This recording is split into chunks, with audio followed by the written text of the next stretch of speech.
I'm the enforcer, you the claim. Keep that same energy, my guy. I'll you up too. What? Let's go. Who you talking to? Boom, lay him out. For him to say that type to me is just threw me for a loop. Get your get out of here. He may swing on me. I was right there. You got on national television and you call me out. I'm gonna cuss you out, you talk some, I'm gonna talk some, I'm gonna speak my mind.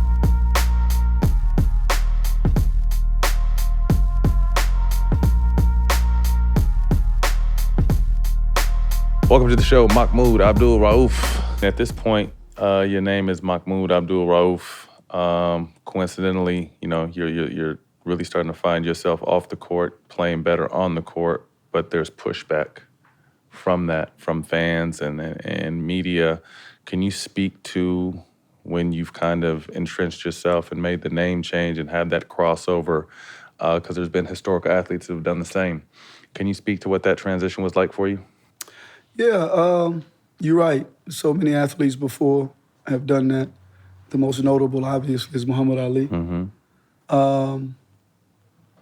People sometimes are scared of what they don't know. Mm-hmm. But some people are very aware of the significance of a name change.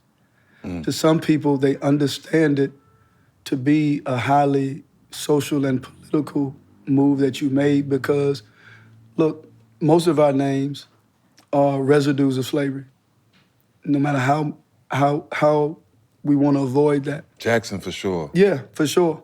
And so when you decide to take the initiative to choose your own name, and it's not one of those names, for people that understand history, and they can get offended by it, like, we lost this one. Mm-hmm. He has a mind of his own. He thinks for himself. Mm-hmm. You know, so I think some of that came from that. I really do. And a lot of it came from the fact, look, we have in every walk of life, whether Christian, Jewish, agnostic, atheist, whatever, you have people that live a certain way. They claim to be one thing, and they don't totally practice. None of us are perfect, right? And some, you can't tell, right? In terms of, but when you begin to, like AC Green in the NBA, he showed his Christianity, but he was also kind of shunned. He wasn't a part of the country club because he was so strict with his beliefs. So when I first accepted, it was like, oh, hey, no problem. But when they started to see me engaging people in conversation, praying in the locker room, help, I gotta pray before the bus go off, and I'm starting to have real conversations now, not just about some... Not superficial, right, yeah. superficial stuff. Now it becomes an issue. And it's like, there's this sense that I don't want him to infect other people, right? And I really felt that. I really felt that from the bottom of my heart. And it ended up coming out. What's his name? Mike Evans, assistant coach, went to the point of asking someone behind my back about Islam, stuff that he's been saying. And he came to me and said, Mahmoud, I talked to a religious. He said, you don't have to be praying, da-da-da-da-da. So he figured I didn't know. I'm just not a Muslim that's not serious, but I read. And I ended up explaining to him, I said, listen, that's not correct. And I gave him some verses in the Quran. I said, Mike, from here on out, man, if you got a question, you don't have to sneak behind my back to go ask somebody and then see if I'm practicing my religion, right? I said, come ask me. I said, I don't have no problem telling you the truth. And I said, and I'm gonna tell you when I tell you something, go look it up. Because that's how I'm gonna gain a person's trust. Right. The more I show you something and you find it for yourself, you listen a little bit more, So in the doc, it became national attention in '96 when you decided not to stand for the national anthem, but you had been doing it, 4 to 6 months, I think you said in the doc before that. When that kind of hit the national media, and we're at a time where obviously today something hits, we can instantly give our side of the story, defend, whatever. We're not in that time in 1996. How did your life change? It was pretty immediate, the fall back. I remember after doing that interview, after the shoot-around, I'm going home. We have a game against Shaquille O'Neal, Orlando. And the reason I say that, man, these are conversations we have all the time, right? On the bus, on the plane, we're having them. And so I didn't really think anything of it. I'm just speaking what I believe to be true. But I knew that it was serious when, even more so, I knew it was serious at the shoot-around. But I knew it was even extra serious when Bernie called me to his office when I got to the arena. And he said, the NBA wants to suspend you if you don't stand. What do you say? I said, Bernie, I'm not standing. He said, well, some people want to call you. So get them on the phone. And so we're now talking. I wish I could remember who it was. And as we were talking, they said, they started talking to me, trying to convince me. I said, listen, man, I'm not going to stand. I said, so you do what you got to do, and I'll do what I have to do. And I'm so green, man, literally. I've never been suspended in my life. I'm thinking it's going to take an act of legislation. I'm going to be able to go play for a few weeks, and then they got to go through a board and a process, and boom. And I'm like, can I go put my stuff on, man, and go play? He said, no. I said, I'm suspended now? He said, yeah.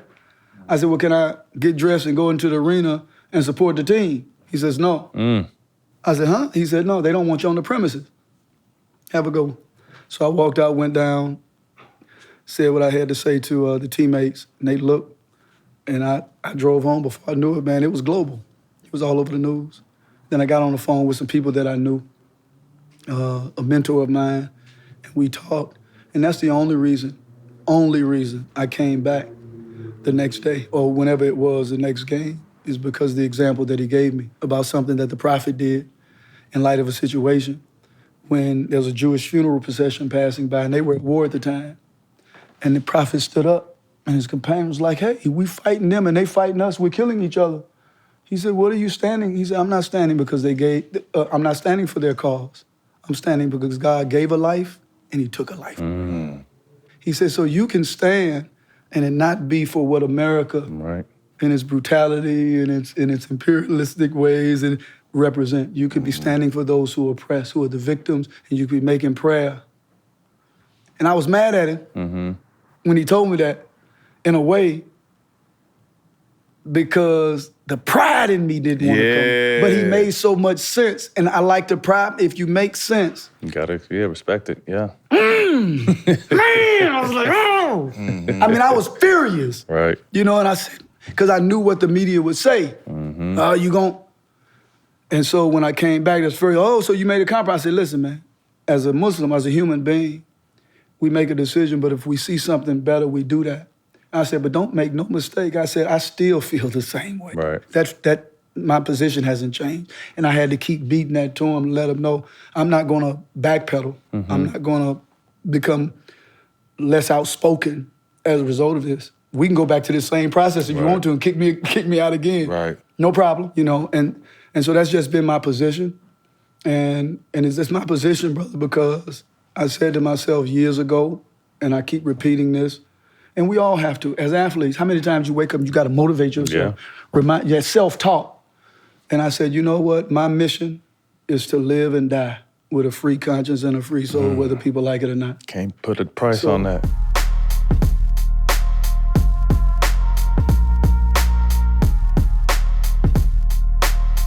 Isiah Thomas. Thank you, Appreciate brother. your time, man. Sure. We had Magic on the show at the end of December, and your name came up, and Magic was talking about what you and him went through and how you guys were able to sit down and patch it up. Which is beautiful, by the way. Thank you. Yeah, That was beautiful. everyone was big fans of that. But he also said he would like to see you and Mike patch it up. You called me after that. And we had a conversation on the phone about what was going. Do you care to share any of that? Yeah, hey man, you know, I Let's- just want some people to be honest. Yeah. I got no problem sitting down talking with anybody, right? And as you can see, you know, I'm Your open book. I live with love, peace, truth, you know, honesty, courage. I stand on my square. I'm upright, you know, I'm independent. And I sit in any chair and I talk to anybody, right? But some people they ain't been telling the truth, right? Now, anywhere, anytime, publicly, don't call me behind the scenes apologizing or asking your friends to apologize, right? You got on national television and you called me an asshole. And then you said you hated me. You said that on national television. Now, if you didn't mean it, get on national television You say that. and apologize for it. Now, if you meant it, let it ride as it is. But so I called you, and that same day, you know who I called? I called Magic Johnson. Magic was on a plane. They was shooting a commercial in Atlanta. Him, Sam Jackson, everybody else. We were standing in the Four Seasons Hotel. We missed each other, right? Because he said he had to go, so he on the plane, right? I call him up. Magic didn't mention Michael Jordan. All right. So I'm still waiting. You know, everybody say this stuff publicly, right? Hey, I'm gonna do this, I'm gonna do this, I'm gonna do. All right, well, I'm the type of guy, I sit here, I talk to you, I talk to you. It ain't a person in this United States of America that I'm not willing to sit down and have a conversation with and break bread with. But if you lying and throwing stones from behind the scenes, okay, that's you. But if you honest and you upright on your square, I'm willing to deal with it. Yeah, that makes sense. You know, so that's all I know. Mm-hmm. Now, where do we go from here? I mean, you told me something interesting. I mean, you had family that had stayed with him at one point. Absolutely. Hey, when Jordan first came to Chicago, first of all, we were fans of his.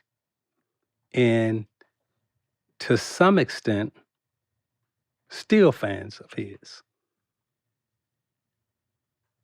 My family, his family, not only did they socialize, hang out, but as I said, you know, I had a little nephew that lived with him.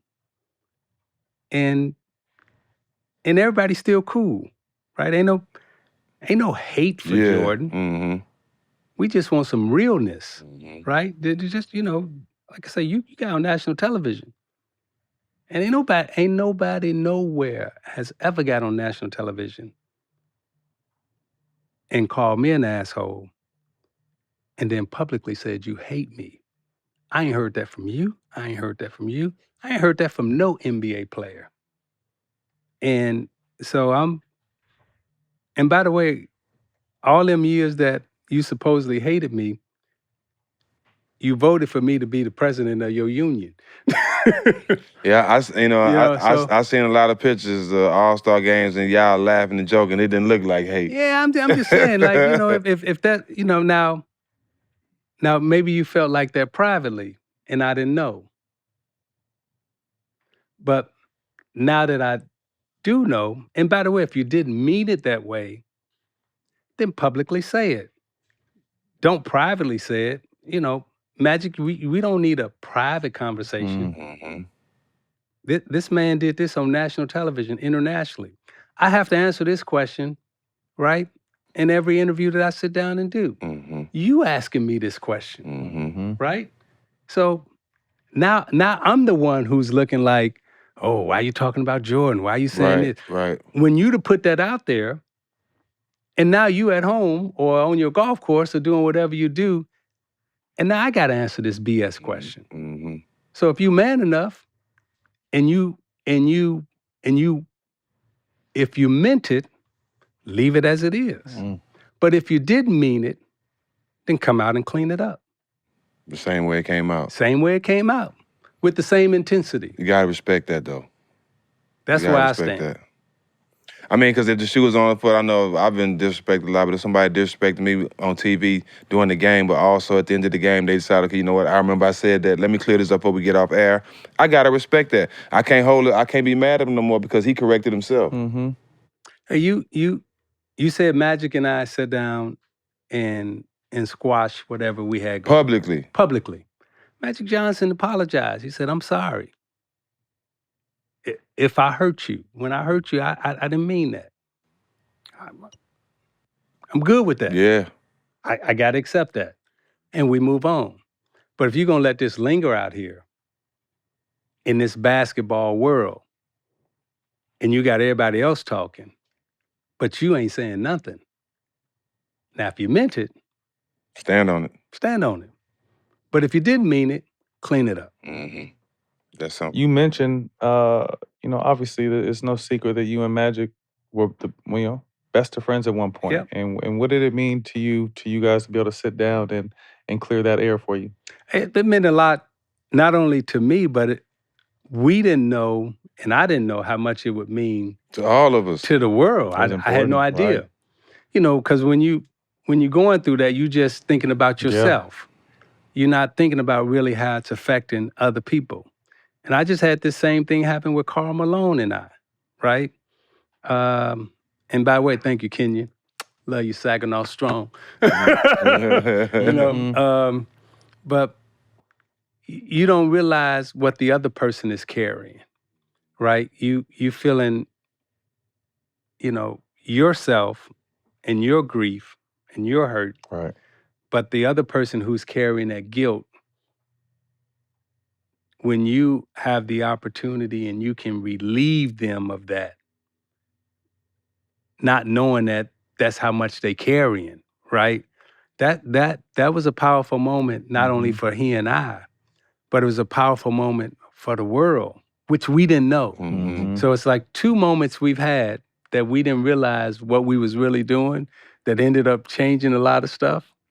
Like when he and I first hugged and kissed, right? You know what? They it's like I can't meet my brother and give him a handshake. Whenever I met family, it was always an embrace, right? When we did that in the 80s as 2 men, right? Black masculinity, and being called into question. You're not supposed to, you're supposed to have this, this toughness about you and all this stuff. Well, when we broke down that barrier, we didn't realize what we had really done. Now, when we saw each other today, first thing we did, we hugged each other. I couldn't wait to hug you when I see you. Yeah, and then we hugged for a minute because I wanted to feel you, right? But back then, that was so controversial, right? Now, us coming together, forgiving, compassion, love, friendship, right? It's another powerful moment. Not knowing that that's what we were doing. Right. So I'm glad that he and I got to share that.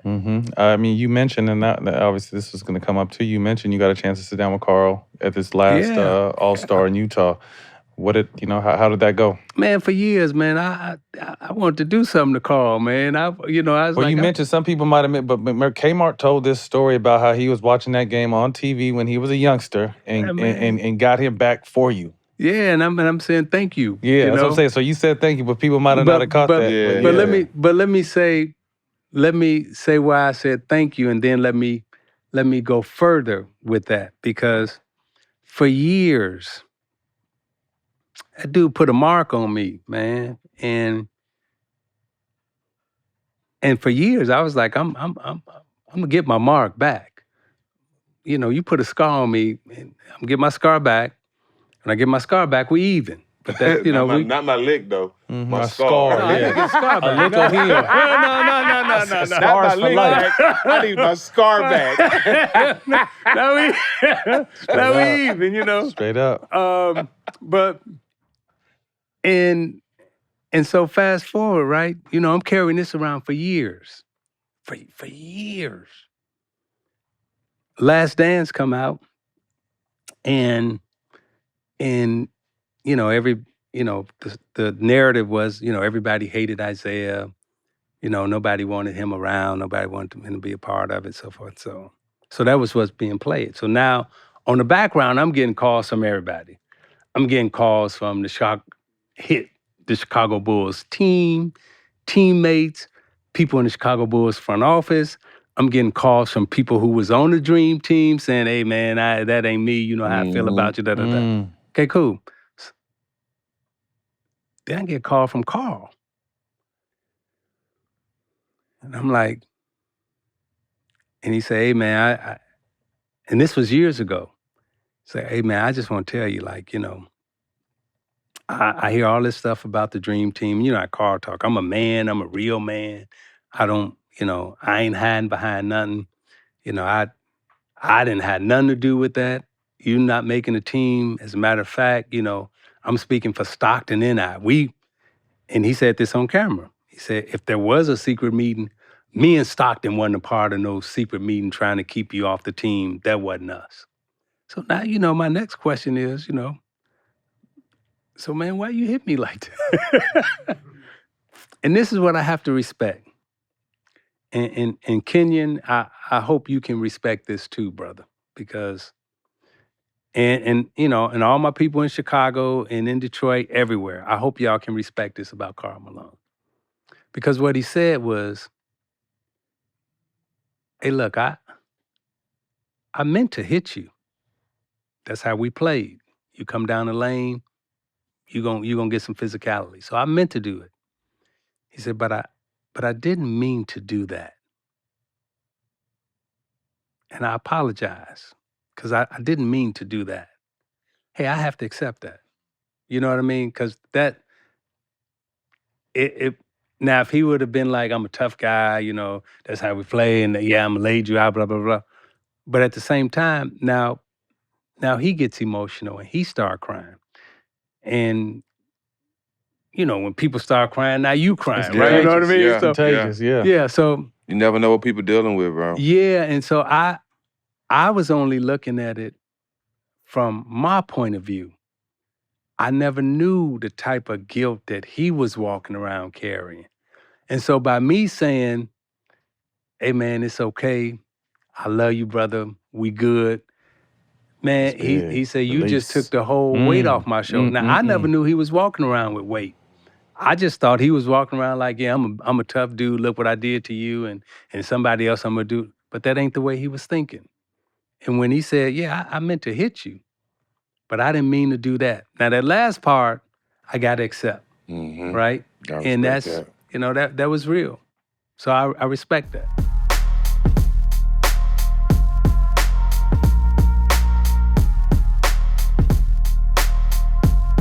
Welcome to the show, Byron Scott.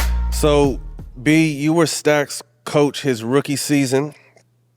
And from what I've heard over the years, there was a little bit of funk at some point. What was the what was the? I mean, we're here on all the smoke, and y'all are good now. But what was the? I'm gonna start with you, Jack. What was the disconnection you think with coach at some point your rookie year? Well, for me, first, if I said anything, Byron, in the past that offended you, I apologize. But I've grown up. I'm a man now. But at the time, I was hurt because I just came back out the rookie All-Star game, and I had just fought to get into the league, for 3-4 years, going through overseas and stuff. And when I came back from All-Star, I just didn't play. And I never understood why. We never had a conversation about it. I never understood why. And, not understanding and being a young guy that was working to get to the NBA, then I make the rookie All-Star game when I first get in. Now I come back and I'm just not playing from starting. Like, I didn't know what to think. I'm young. So for a long time, I held some hate for you because I felt like, damn, I never got an explanation. Like, when he gave me the opportunity, like, I praised him because he's giving me a chance to start my first game in the NBA. Like, I started that game, and how I showed you that I appreciated that. You know what I'm saying? But then to not play when I came back, I never understood why. And I never got a chance to ask you why. And kind of like what you just said, Jack, anything I did back in those days, I apologize as well because I've grown up. And I was a head coach. You know what I'm saying?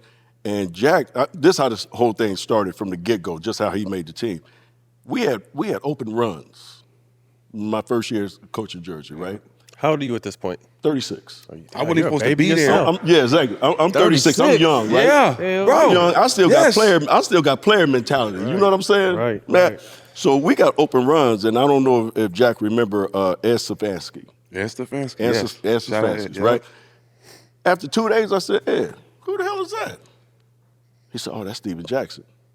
I said, where he come from? But I wasn't even supposed to be there. I wasn't supposed to be there. I never seen him. He wasn't supposed to be at the runs. The list of names I had, his name wasn't on there. So I'm like, well, where the hell did he come from? He said, oh, well, he came out of high school. It didn't work out. I think Phoenix or somebody. I got so drafted. He went overseas. And so I said, well, invite him back. He keeps coming back. I said, man, we got to bring him to camp. He was like, you serious? I said, hell yeah, bring him to camp. He started the first game. My first ever The NBA first game. game, From an bro. invite from pickup From an runs. invite, from pickup games to an invite to starting the first game. Now, we had a bunch of injuries, too. We had a bunch of guys Kendall that were hurt. Gill. Yeah, we had Yep. a bunch of guys that were hurt. And not taking anything away from Jack, because he started the first game. And once we came back from the All-Star break, those guys started getting healthy. Johnny Newman. Yeah, And see, Johnny Newman. but as a youngster, you know I didn't understand that. And you know what? You know But what I'm saying? as a young coach, what I should have done. Explain it. Exactly. What I should have done, Jack, is took you to the side after the All-Star break and said, look, you've done a hell of a job. You've been playing extremely well, but I got to see these guys play. Because when I was a vet, I understood it. You know then, what I'm saying? I Because I got to make changes. I got to figure out who's going to be here the next year and who's Especially not. because those guys Right. are making money too. And they making You're money. on a rookie And deal. it wasn't, we and it had Jim wasn't- McAfee too. Yeah, we had so many guys, right? So, and it wasn't that Rod Thorne, who was our president of basketball operations, told me you got to play these guys. I just knew I had to play. I got to see what we got for next year. Yeah. I got to see who I got to get the hell out of here. Yeah. Kendall Gill came in. And it was Kenyon first year. Kenyon's first year. Yep. Kendall Gill came in when I had my season meeting with everybody. And you know, like I said, I should have approached Jack and talked because he was 19, 20 years old. I was a baby. You know, so when he wasn't playing, you know, he would come to practice and he was pissed. And I understood that. Remember when I first got there, I went to Byron like a little kid because I first got there, my grandfather had died. As soon as I got there, I was a kid, bro. Yeah, I was yeah. still a kid. Yeah. So I mean, you know, as much as you say, you know, things, I could have handled it a lot better. But I was young as shit too. You know what I'm saying? I was my first year coaching. 36 is young. 36 years old as a head coach. That was your my first year? That was my first year. That was my Didn't first even know year. that. So Didn't even I know look that. back on it and I said, man, you know what I should have did, which I did later on because you learn from your mistakes. Yeah. Is that I should have took Jack to the side and said, listen, this is what's going on. I got to find out. So you just keep doing your thing. You keep practicing, keep doing what you're doing. Coming to practice with a great attitude. And if I would explain that to him, I think probably it would have shut down. Yeah, it would have been a lot different. But he shut down. And Kenyon was a rookie. And Kenyon was like, I got him, coach. I got him. And we had one practice where he really shut down. And I said, Jack, just go in the locker room and get shit on, man. Get out. Right? But man, Kenyon wasn't again, helping, dog. Because him and Steph was like this. Yeah. Him and so- Steph was like this. Yeah, me and Steph was Button heads? button head. What? Wait, Yeah. you and Steph or Kenyon No, and Head? Steph and Kenyon. Yeah. Oh, were they? Yeah. Oh yeah. Button head.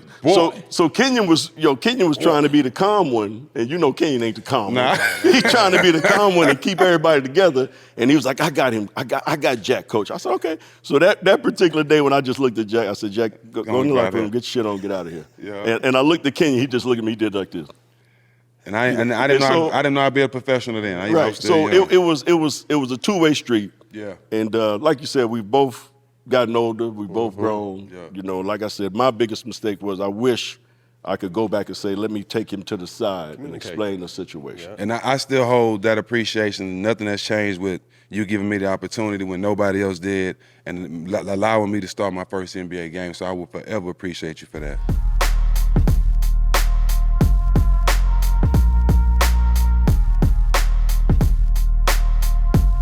Welcome to the show, DeAndre Jordan. That was the first trade, by the way. Let's back up and talk about why it was the first trade. That's what I wanted to say earlier. But I don't wanna remember forget that. I think Matt remembers that moment a little bit better than I do. But you were sitting right next to me when all the shit went down. I was like, man, please stop. Stop talking. Shut up. Because he was No, DJ, picking on fuck me. that. And I'm like, man, please stop talking. Because he was picking on me over some bullshit. Like I took we played the Warriors, I think, right? Or we had played the Warriors. We were watching the Warrior film. Yeah. And I took 2 shots the whole game. And he started like every shot he rewound. And then I was over 2. You should have passed here. You should have did this. I was like, hold on, Doc. I took 2 shots the whole fucking game, played defense the whole time. Other people was playing like I don't mind you doing, but you're doing too much. And then he started talking back to me, and I started talking back to him. So when I got up, And it's very uncharacteristic of Matt to ever talk back to the coach. I just want to let everybody know that. This is a real good guy. He's coachable, don't say shit, just kind of put his head down and work. So this is... people that I do, I grind. Yeah. You know what I mean? I don't talk shit back to no coach, but I just felt like he was on me a little too much. So I get up and the whole room goes like, Oh, like God. kind of like, they didn't know what was going on. So I get up and me and DJ are on the far wall. And then to walk out, you got to go past the coaches, T. Lou and Doc and them. And when I got up, DJ, Matt, please don't, Matt, don't, Matt, stop, Matt, don't, Matt, stop. So I get up and everyone's scared as fuck. They don't know what I'm gonna do because I really don't know what I'm gonna do. If I'm gonna and take nobody off want to get in front of Matt because they're like, man, he may swing on me. So let me just. So I don't know if I'm gonna take off on Doc or just leave. So I look at him and I kind of shake my head and he's kind of like. So I say fuck it. I just go out and I'm about to go. I'm about to just say fuck it and take my shit off and go home. I'm like, nah, fuck it. I can't let my teammates down. This was close to the playoffs, I want to say. I can't let my teammates down. So I just sit in there and I can see the film. So you can see the courts from the locker room. So when they come back, when they go out, done watching film, we all go out to stretch. I'm like, fuck it. I go back out there. And I'm the starting three. We're stretching. And Doc tells me to come flip my jersey to white. Oh. And when I tell you, bro, I wanted to cuss his motherfucking ass out so bad that day. But this is a 2-day process, DJ. I cussed him out the next day at shoot around when we played Portland and we had an early game. So anyway, so Doc tells me to take my shit off, and I look at him and just kind of, So I took my shit off and I threw my jersey. I was like, I'm not flipping my shit. These motherfuckers know what team I'm on. And when I tell you I went out there and bullied the whole practice. Bullied everybody. Y'all ever seen, for anybody, maybe you could put a clip up, The Longest Yard? Yes. The way Michael Irvin was playing basketball. That's what Matt was doing. I was like, oh, shit. And I was like, man, we good, right? We good. And so it fucked me up. I think I was in trouble for smoking. I started smoking again that night, didn't sleep all night. It killed me that I didn't say nothing or jump on Doc. So the next day we have an early shoot around. And I just go in on him and in front of everyone. We brought it in and I just cussed his ass out. We cussed each other out. We went through shoot around for a little bit. Then we went back in the locker room. And I was trying to fuck Doc up. And then Mike Woodson got in the middle of it. And I told, fuck you, Woody, I'll fuck you up too. And then finally just me and Doc got in his office and I made sure everyone else got out. I locked the door and we just had a real conversation. And his tone had changed a little bit, but I think sometimes he was ready you need that, though. Yeah, it was ready. And then everyone was like listening on the door. And anyway, I say all that to say, after we lost to Houston, I was traded at 12:01. That's why I told the story. I was traded at 12:01 for Lance Stevenson.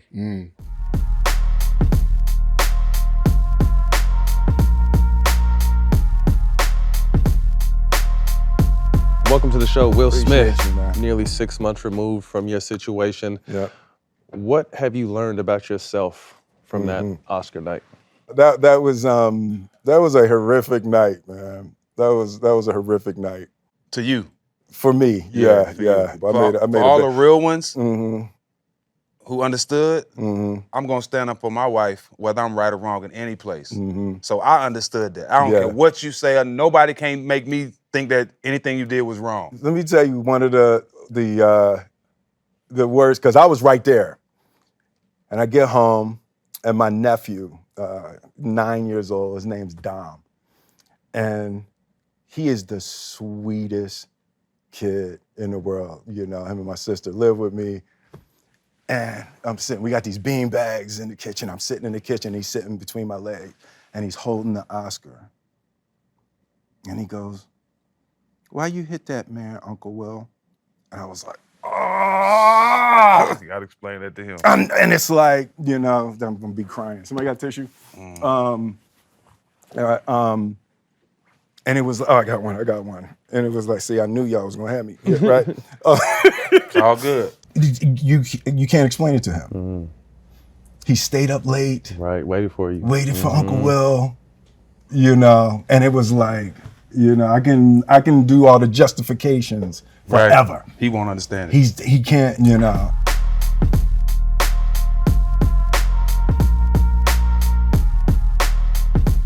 Our brother, Yes, Jalen Rose, man. Indeed. Thank you for making time. Talk to us about the Michigan experience, because it was historical from a standpoint of us looking up to y'all, the streets loving y'all, but the pushback that you guys got from mainstream media, the school, after you all did so much for them, and now, I mean, it makes us feel good when you hear, you know, they're starting to accept y'all back because the shit was bullshit to begin with. But talk to us about that journey, that experience, because, I mean, you were at the top of the top at times, and even when you're at the top, probably emotionally, you felt like you was at the bottom because all the bullshit y'all was facing. Correct. And you ready for this? And again, like, I have no ill will to my Michigan experience. I said, once Juwan got the job, I cleansed everything. Yeah. As long as I could go to a game, my brother standing on the sideline, suited and booted, even if they don't acknowledge us, they gotta acknowledge us because my brother's standing right there. Yeah. But to be honest with you, to answer that question, they still don't acknowledge us. To this day.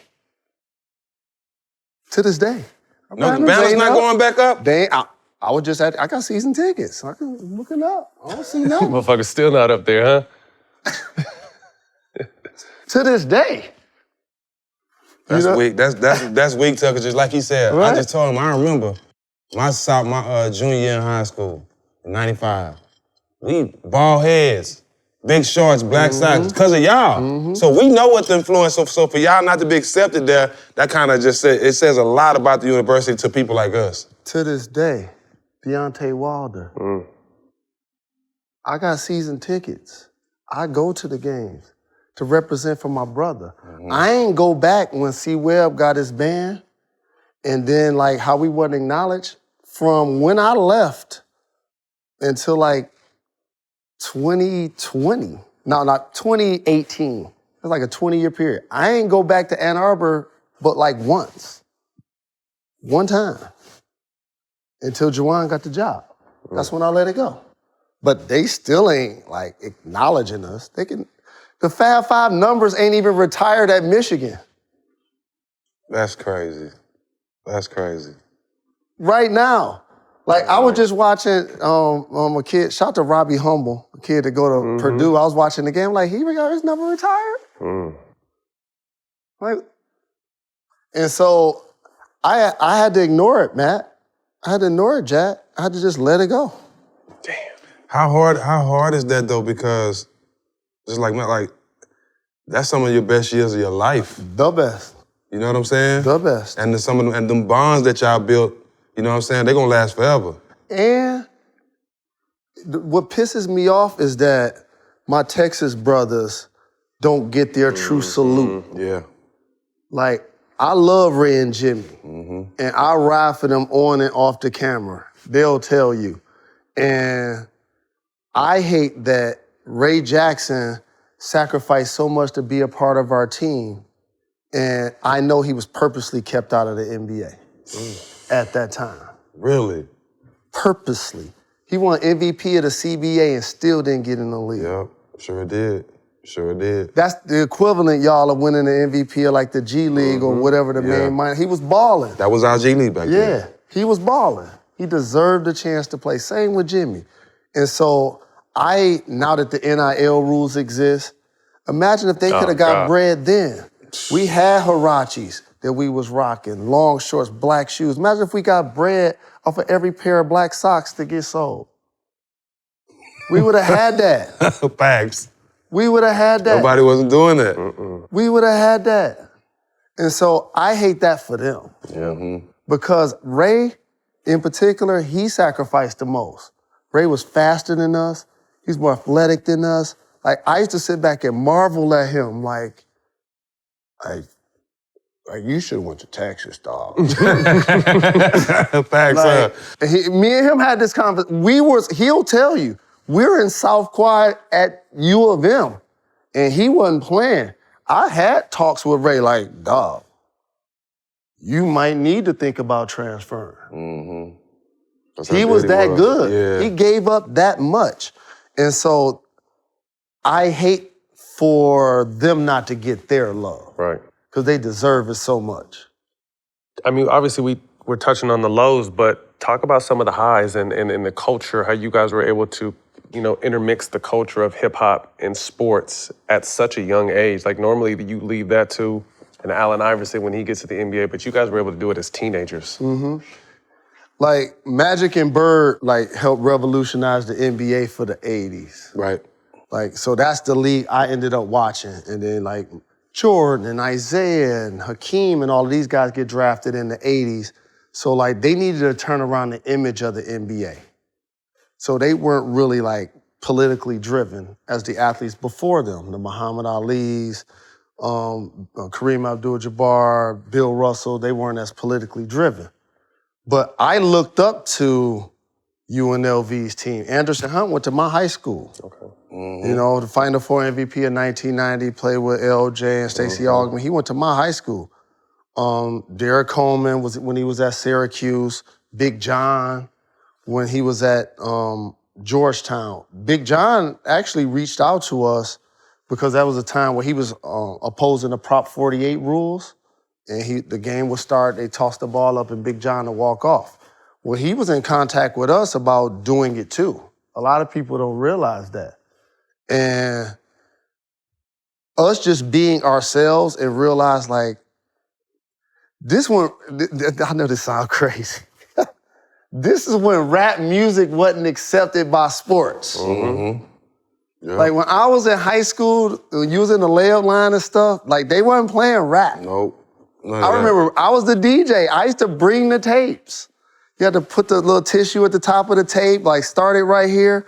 And because when I was in high school, Southwestern, KRS-One had a song called South Bronx. And we were Southwest, and we were like, Southwest, Southwest, all BMF being there, fur coats on. It was crazy. it was nuts. You know, and they purposely come in middle of the first quarter. Just to stop the game. Of them. Just to stop them. 50 of them. White furs, full lengths, 3/4, truck jewels, everything. They stopped the game. So that is where it came from for me. Like, I was playing, like, it's almost like above the rim. Like, I was playing. Birdie and then walking the gym. Yeah. So it's like, Sling Crack Rock who got a wicked jump shot. Yeah. So it's like, I was hooping, they was hustling. And like, Detroit was on fire at that time. Pistons won back-to-backs. Desmond won the Heisman. The Tigers won the World Series. We were the Fab Five. So it was a great time to be us. But I realized we arrived, I went to KMEO Summer Jam. That was the shit. Early 90s. And it was all of the top artists. And again, this is before sports embraced rap. You used to hear Whoop, There It Is. And what's my guy name? This is how Montel Jordan. Montel Jordan, yeah. Yeah, those the only songs they played. Facts. Those the only songs they played. And I'll never forget going And to Will Ken- Smith. Yeah, oh yeah, Will, for sure. Yeah. The parents just don't understand. Yeah. Right? And I went to KMEO Summer Jam after our freshman year. And this one, Hammer was the #1 artist in the world. And the Pistons were the first team to adopt You Can't Touch This. That's what brought rap to the NBA, which brought it to sports. And I remember there was so many artists. TLC, Deion Sanders was there also. It was all the Bay Arts, Too Short, E40, Spice One, Pete Rock, CL Smooth, everybody, MC Light, it was everybody. And I was like trying to get in a little bit, you know how we do it, whatever, strolling up. Then Louis Burrell, Hammer brother, was like, let him in. Like, yeah, let me in. Get the way, dog. Because Hammer was like 100 of them. Yeah, he wrote deep. Every show. He wrote It was deep. like 100 of them. So I got a chance to like, and before I knew it, I was up on the stage. And then during the like intermissions of the show, it was like a basketball court. And I was around my favorite artists. They go LL, they go Run DMC, they go EPMD, Naughty by Nature. And they knew who I was. I was like, yo, this is crazy. And I ended up being friends with them. EPMD gave me a Sky pager. You know what I'm saying? Yeah. I used to go to East Islip when I was in college. There's a picture of me online where I got a Hurricane shirt on. I'm holding up a 40 ounce. Like I was at the EPMD studio when I took that picture. That's dope. So that's when I felt like I arrived. Yeah. That's when I felt like the Fab Five arrived because the culture embraced us. Hell yeah. Because mainstream media didn't like us. No, hell, so I absolutely look not. back at it now, they look at it like, oh, we the Fab Five. It's kind of like when I look at the career of Muhammad Ali. Like, when he died when he got Parkinson's, it seemed like he got embraced. That's what happened. When he couldn't, that's crazy. I said That's my idol. I said it to somebody. When he couldn't talk, that's when they gave him his love. Like, it's an iconic moment that he lit the torch in Atlanta. But that's one of my least favorite Muhammad Ali moments. Because that was not his best. He didn't look bad, yeah, he didn't look That was right. not his best. We met him when we were in college. We went to his room, he did magic tricks for us. He gave us confidence, like, don't let nobody muzzle y'all voices.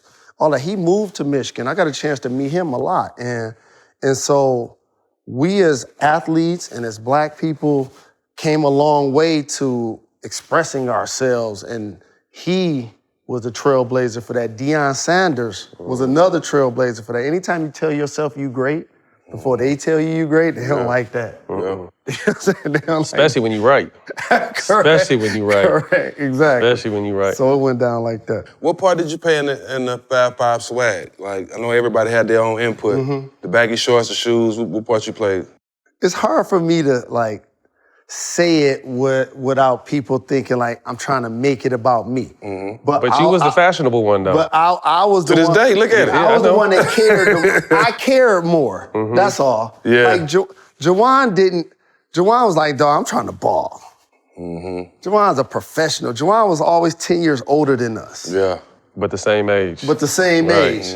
Never had not a fresh cut. Always had a big goatee. Always had a crease in his pants. Like, we all kept our originality.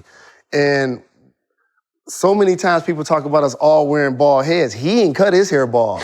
He didn't? No. Yeah. He's like, I love y'all. I ain't cutting my hair bald. I'm ride or die. But I ain't cutting my hair bald. Right. And so, like, I started wanting to wear the shorts because Doug Smith, Missouri, Steve Smith, Syracuse, Anderson Hunt, UNLV, Steve Smith, Michigan State. They used to all come home in the summer and bring me shorts. Right. So I used to have those satin shorts down to my knees without the game holes. shorts, yeah. You know, they get heavy when you start sweating in them, but they was so cold.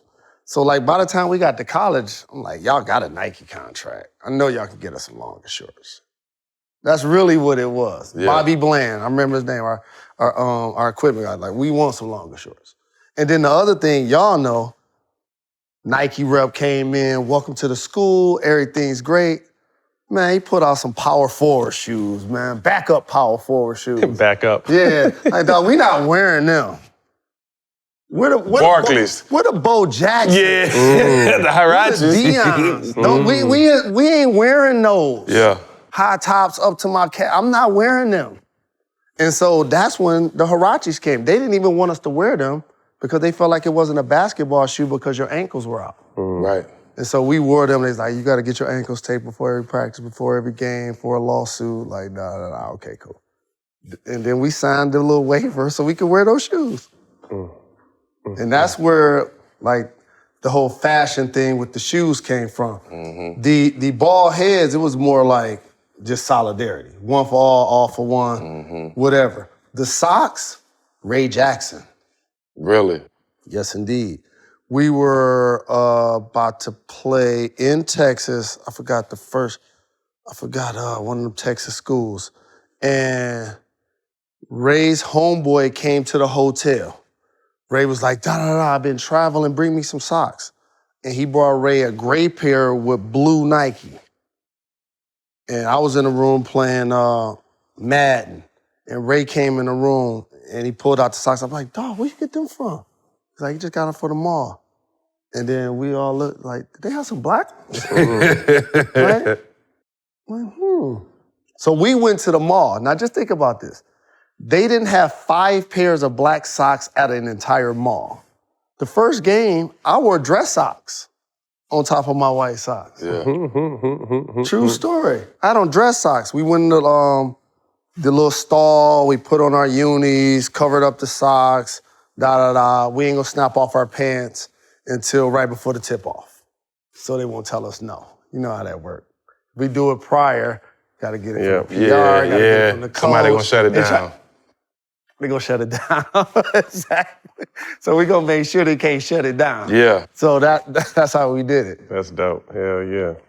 Oh, Rice. That's who he was playing. He was playing against Rice. What's your relationship with Coach Fisher now? I love him. He should be in the Hall of Fame. 3 Final Fours, a national championship. He should be in the Hall of Fame. Did great with San Diego State, brought their program back to life. Brian Dutcher, who now coaching, was the lead recruiter. Jawan signed with him first. Now their head coach.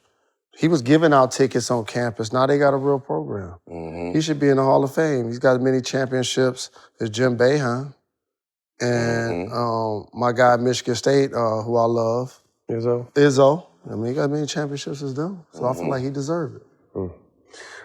What's your relationship with Webb? We touched on it in Atlanta when we had him.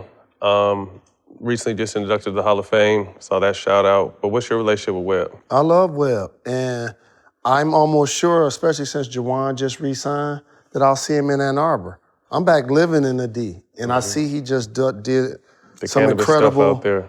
donation to cannabis. And Al killing them in Detroit too. Shout out to Viola. I just love how strip clubs and weed used to be taboo.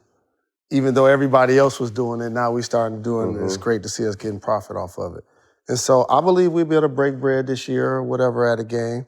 I'm glad I got a chance to be there when he got inducted in the Hall of Fame. I'm glad he got a chance to be on the show right after I lost my mom. And so we goody. I have no problems, no ill will with my brother. Of course, we need to probably sit down and talk about some dots some I's and cross some T's or whatever. But, you know, I'm taking the bullet for C. Webb. That's my brother.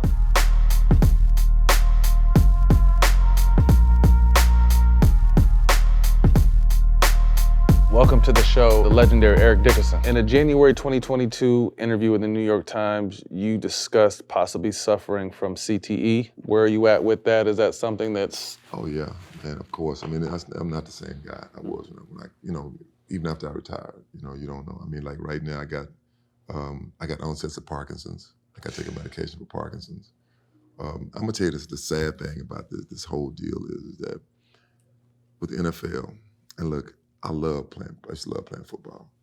And the NFL makes you hate the NFL, the way they treat the players, especially black players. Like so you probably you ever heard of race norming? Yeah, they said that... They race norm the black players, race norm us. Break that down though, because I remember reading about that. So what they'll say is, okay, we take the black player and the white player.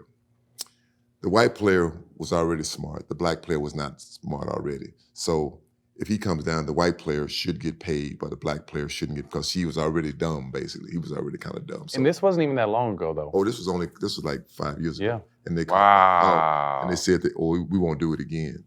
I mean, it's like when we get hurt, it's like right now, it's in the case with them for the Parkinson's and CTE, and we get so many that get denied. Give you a great example. My friend Christian Okoye. Nigerian nightmare. We just playing. I was teasing him about it the other day because he got that accent, and so he's going for his CTE case, and the race norming thing came in, saying that he's Nigerian, so maybe he couldn't speak good English. He don't understand. Crazy. And I was teasing him. I said maybe they right. but man, that's just some of the stuff, man. That's sad. It's a great game, but it's the way they treat the black players, man. It's horrible. I just gotta say it, man. It's a bad look, and not everybody, but it's just a bad look. It really is. I mean, to this day, to think that's still obviously we see what the world is going through, but to see that kind of thinking and that thought in 2020 and beyond is insane. Let me ask you a question. Let me ask you this question. Can I ask the question? Yeah. Yes. Okay. Y'all have health care. Yeah. Yes. Have health For life. For life. For life. And family too. Family too? Family and kids kids to 25. It caps at our kids. And y'all got a good pension and everything. Yes. Okay, let me just give you an example. Let me give you an example for football. Okay, Deacon Jones passed away about 10 years ago. Something like that. So I went to see Deacon way before he was in the hospital, before he was sick. And me and him talked. He said, Eric, what's your pension? I said, man, I don't know. I said, it could probably be $1,500 a month. He said, you know what I get, Eric? I played 15 years. I get $250 a month. That's what I get, $250 funky dollars. He said, I'll take it so they can have it. We have no health care. Like players like me, I pay for my own health care. You left the league, you pay for your own health care. Now, the players have health care 5 years. That's it. And while they're in the league or post-career? Post-career. Like say you retired 30. You got this shit for 5 years. That's it. And it's just you. It's not your family or nobody else? No. How many years you got to play to get pension? You got to play 4 years and 3 games. What is ours? And 5 years. 5 years. Yeah. But the pension now, it's better. It's better for the players now, but it's horrible. When I say horrible for us, oh man, it's $700. Guys who played like 14 years right now, and played in my era like the 90s, 80s, and 90s, $1,000 a month. Chris Paul and Kyrie did a great job. They went back and did it with all the older guys that's still alive. But they did it for our older guys. They all getting our insurance, the same insurance we got. The older guys getting it now. Man, they switched it up. Chris Paul and them did that for them. It's really, really sad. They all getting it. I'm gonna say this here, and I'm not trying to, make it, bad. They like talk about the NFL like it's some good things they've done, some bad things they've done. I did an interview with this white reporter, he says, Eric, he said, you probably know I'm white. I said, I can tell you white. Yeah, I'm talking on the phone with him. He said, let me tell you this. I'm gonna tell you what I don't know, what I've heard and what I know as a reporter. I said, okay. He said, what's the NFL, 80% black? I said, yeah, 70, 80% black. He said, now, hear me say this. I said, okay. He said, if the NFL was 80% white, y'all would have great insurance, you'd have great health care. I'm like, wow, I know that. I mean, that wasn't like no secret. That's just sad to say though. And he said, that's what he said. He said, isn't that sad to have to say it like that? I said, yeah, but it's sad to say it, but it's the truth. I got a question. In your time, was it more the league or was it more the good old boys club of the owners? It's still a good old boys club. Okay. Man, they didn't have no black owners. Mm-hmm. They're not having no like I think Magic owns some. They're not having minority. Yeah, there's no black owners. Yeah, nah, hell nah. They're not having that. I think a couple of SMU guys on football team. Another guy I know was trying to buy a football team, and he was talking to me about. I said, let me tell you something. I said, I said, don't go in there and say you're trying to help the players. He said, I said that. I said, you screwed up. He said, I could tell. He said, I could tell I screwed. I said, you don't say that you're trying to help the players.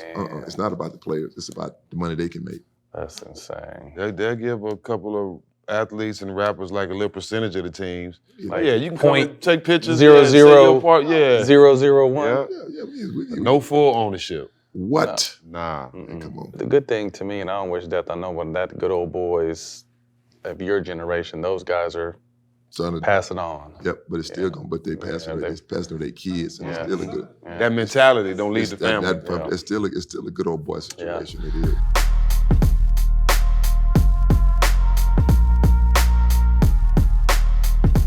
We have none other than our brother, T.O. Welcome to the show. This Stephen A. situation has kind of been brewing of late. I saw what you got brewing, Ray. I saw there's an initial situation happen back during the Kaepernick thing, and you guys got into it, and the world saw that. I don't know how it kind of recirculated, but it has. Stephen A. Smith went on his podcast and kind of said his reasoning and his piece behind it. You're here now, and we want to give you the floor to say your piece. But before you say your piece, we got love for both y'all. And I want to know, is there any light at the end of the tunnel? No, I don't think so, because he's used his platform really kind of to really tarnish, really attack my character. You know what I mean? Who I am as a person. You know what I mean? So regardless of however he started his monologue and his thing with his podcast, trying to build me up to break me down, we all see through that, you know what I mean? And all the people he's talking about that has reached out to them, this, that, and the other, from GMs to players and coaches, who gives a to be quite honest, because I've had people, that have reached out to me, players as well, and some of the people that he thinks are cool with him, they're not cool with him. So before I go on my diatribe, Stephen A., can't be a soliloquy because I'm here with these guys, but I will address some of those things. The floor is yours, bro. Talk us. So the initial situation, to backtrack, the initial situation was during the Kaepernick situation where he was trying to come back. There was an incident where him and Max were talking, and you said Max acts a little blacker than you, whatever, and that kind of got the thing going. So what happened from there? What happened? Even at the clip, like again, you said it resurfaced. Mm-hmm. It resurfaced because I guess he did an interview with Joe Budden and he explained why he didn't like Max, or he didn't like working with Max. Okay. And so obviously Max ended up getting fired, blah, blah, blah, blah. So fans took to that interview and they brought up, okay, well, this is why T.O. said what he said. Okay. So I kept getting tagged on the video and my phone, like, yo, what's going on? So I saw the comments or what have you, and I haven't backed down from anything. I just said facts and just left it at that. He took offense to that. Then he went on his podcast and said that I posted it, which I didn't. And even in my response to that, and I'm like, genius, I retweeted it. I didn't actually post it. I didn't go out of my way to go bring everything up. It was only a response to that interview that he did with Joe Budden about Max that all the fans, brought it up. So he took offense, to that. And so that's where it all resurfaced. Now, I got a chance to see what he said. I went back and watched it. He said something about a lawsuit at ESPN or something. Right. So, I guess there was something going on. I guess we were talking about the Kaepernick situation, and somehow there was a text exchange between me and him. Between you and Stephen A. Stephen A. Okay. And he, on air, he mentioned something about the text, which I didn't give him consent to do. Mm-hmm. I had You don't, but that's one rule.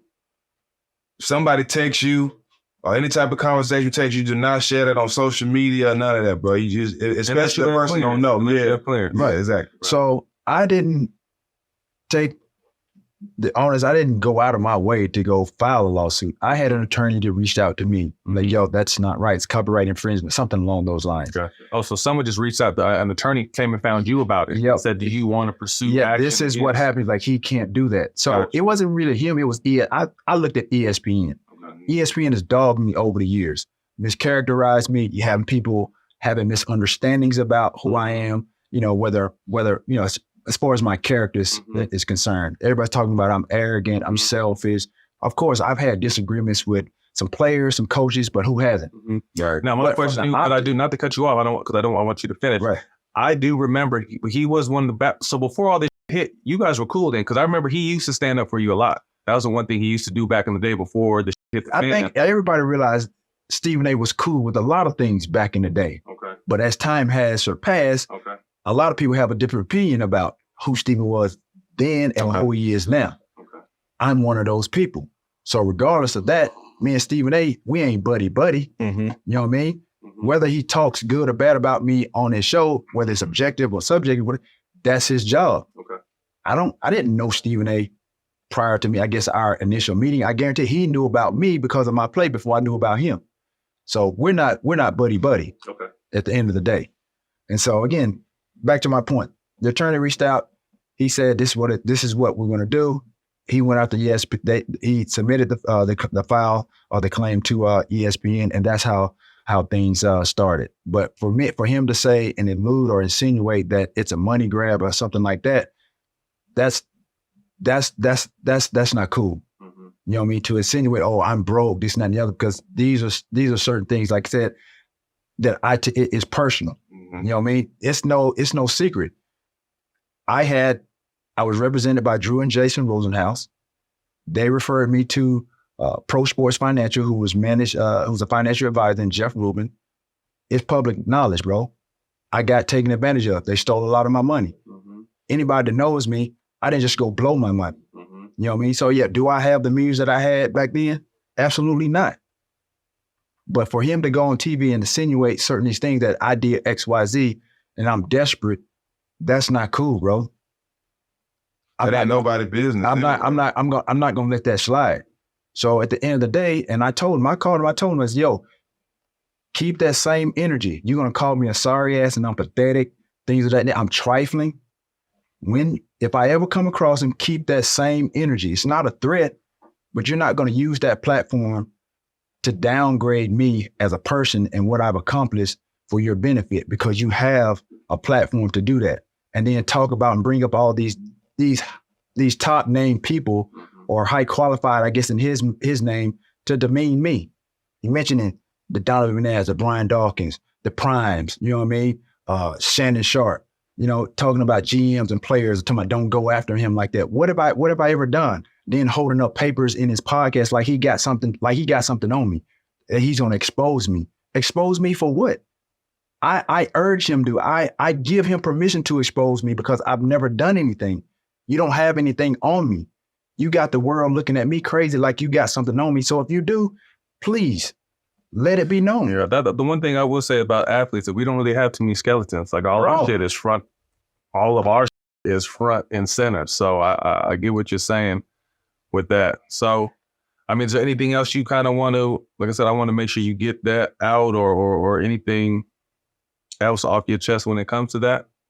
No, I mean, again, I appreciate the platform because, like I said, he had the opportunity to sit in front of his audience, his millions of subscribers, you know, like you said, his soliloquy, to share his thoughts with all the hearers or whatever the case may be.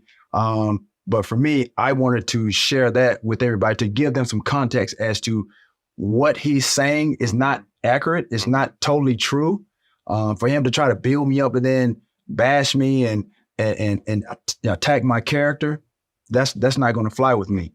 I want the same platform, like I said, to sit down and really share my story and let everybody know, like, yo, he's not who we think he is. And Stephen A., he's walking around like just because ESPN has padded his pockets with some millions, he's walking around like he's us, like he's an athlete, like he got that kind of cachet. And then, like I said, mentioning guys that obviously I think highly of, talking about Dion and Shannon and these guys I come across with, on a regular. You know what I mean?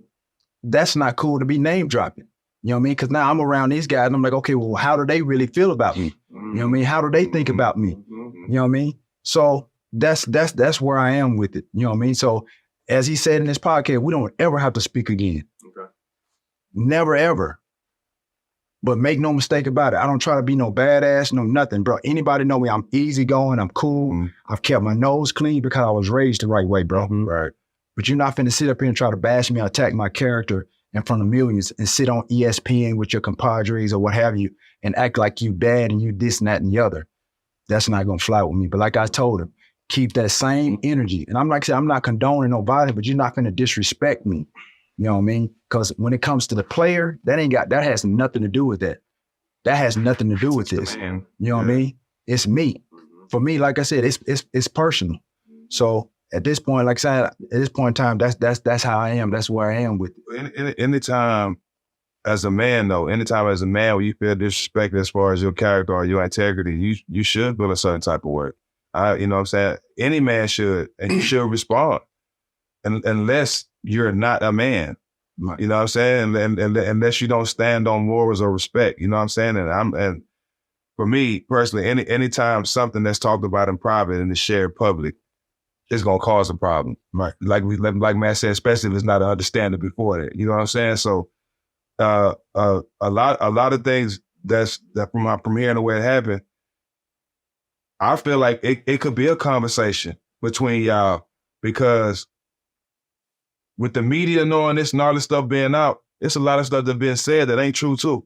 You know what I'm saying? And it's a lot of stuff that's been insinuated. Right. You know what I'm saying? Because everybody's on the outside looking in. So that's why I feel if y'all sat down, you know what I'm saying? Y'all might have to get in there and box for a minute. So what? Or we could just bring some weed too. You know what I'm saying? Kick back. If y'all got to box for a minute, then talk it out. That's how we used to do it in the hood. We got disagreements. We'll scrap it out. Yeah. You know what I'm saying? Then we go back to the stove, buy candy together. You know what I'm saying? That's how we grew up. As men, it's going to be different. I get that. You know what I'm saying? But for me personally, I feel like with all the other shit around it, being out in social media, that's making it harder for y'all to get to understand. This is my personal. But to your point, like I said, to add some clarity to things, like I said, and some things are misleading, as if and I went back and somebody sent me a clip of some of the things that he said. And he's like, oh, he's not a liar. He's not this, he's not that. And again, the thing is the insinuation that, I'm doing stuff for money. Like I told you, I don't have the same amount of money because I got taken. But that ain't nobody business, T.O. But that's what I'm saying. He made it everybody business. Now he got people looking at me sideways. And then even with the lawsuit thing, I showed you guys. Mm-hmm. He admittedly, in the text from our text exchange, he's like, "Oh, I'm mistaking your text for a tweet." Yeah, that's what the attorney was referring to. He admitted that. Mm-hmm. I showed you guys that. Yeah. That's in our text conversation. Yeah. I ain't got no reason to lie about nothing, and I ain't got nothing to hide. So for him to come out initially when he saw the whole facts thing in response to that and talking about he gonna expose me for what? Right. I urge you to expose me. But at this end of the day, like I said, he feels the way he feels. I feel the way I feel. Like I told you, we're not buddy. I don't never have to talk to Stephen A. again in my entire life. He can sit on ESPN, use all the big words he wants to impress everybody. That doesn't impress me. Now, like I said, he's used that platform to tear some black athletes down. And even I'm included that. You try to build them up, tear them down with your words, this and that and the other, your monologue. Bro, I can see past all of that. But you're not finna just do it to me. A lot of guys are not gonna say anything. No, I feel you. I mean, shit, he still on me apologies the way he talked about me with the brawl. So that's my boy. I ain't never brought it up to him, but he dogged me. But again, I just let it go because I'm live still, but right. But again, those things, right. But those things, like I said, I'm still him. Yeah. Right. Right. But like I said, like I said, I can look in this camera just like he looks into the camera and talk to America. And when I tell you, when I'm serious about that, keep that same energy, my guy. Keep that same energy. Not put that on Alizine Black, my dude. Keep that same energy that you did with your podcast. Keep it the same. That's all I got to say. I think before we move on, Jack, I want to commend both of us because we both tried to go the peaceful way right here. And I just can't believe it. And that shit, for us to do it didn't work. It's smoke.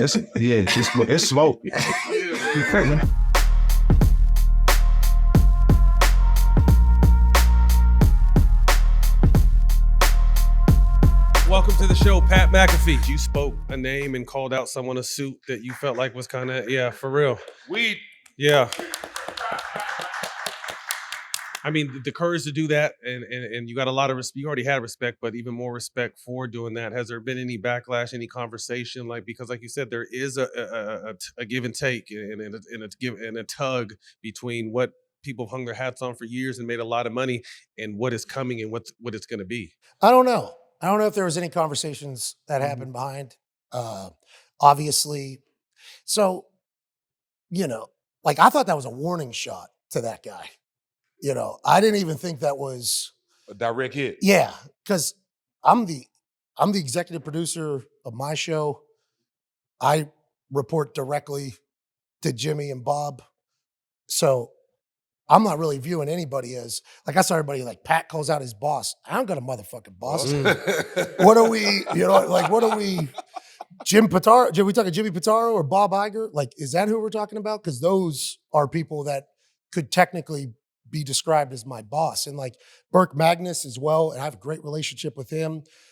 But I think even Burke would say we have a good we are talking like this as opposed to like this. And so that was just a warning shot to, I thought, a person that was, at the same, which is hilarious because he's the former president of the place. I guess a lot of people had a lot of fear of him.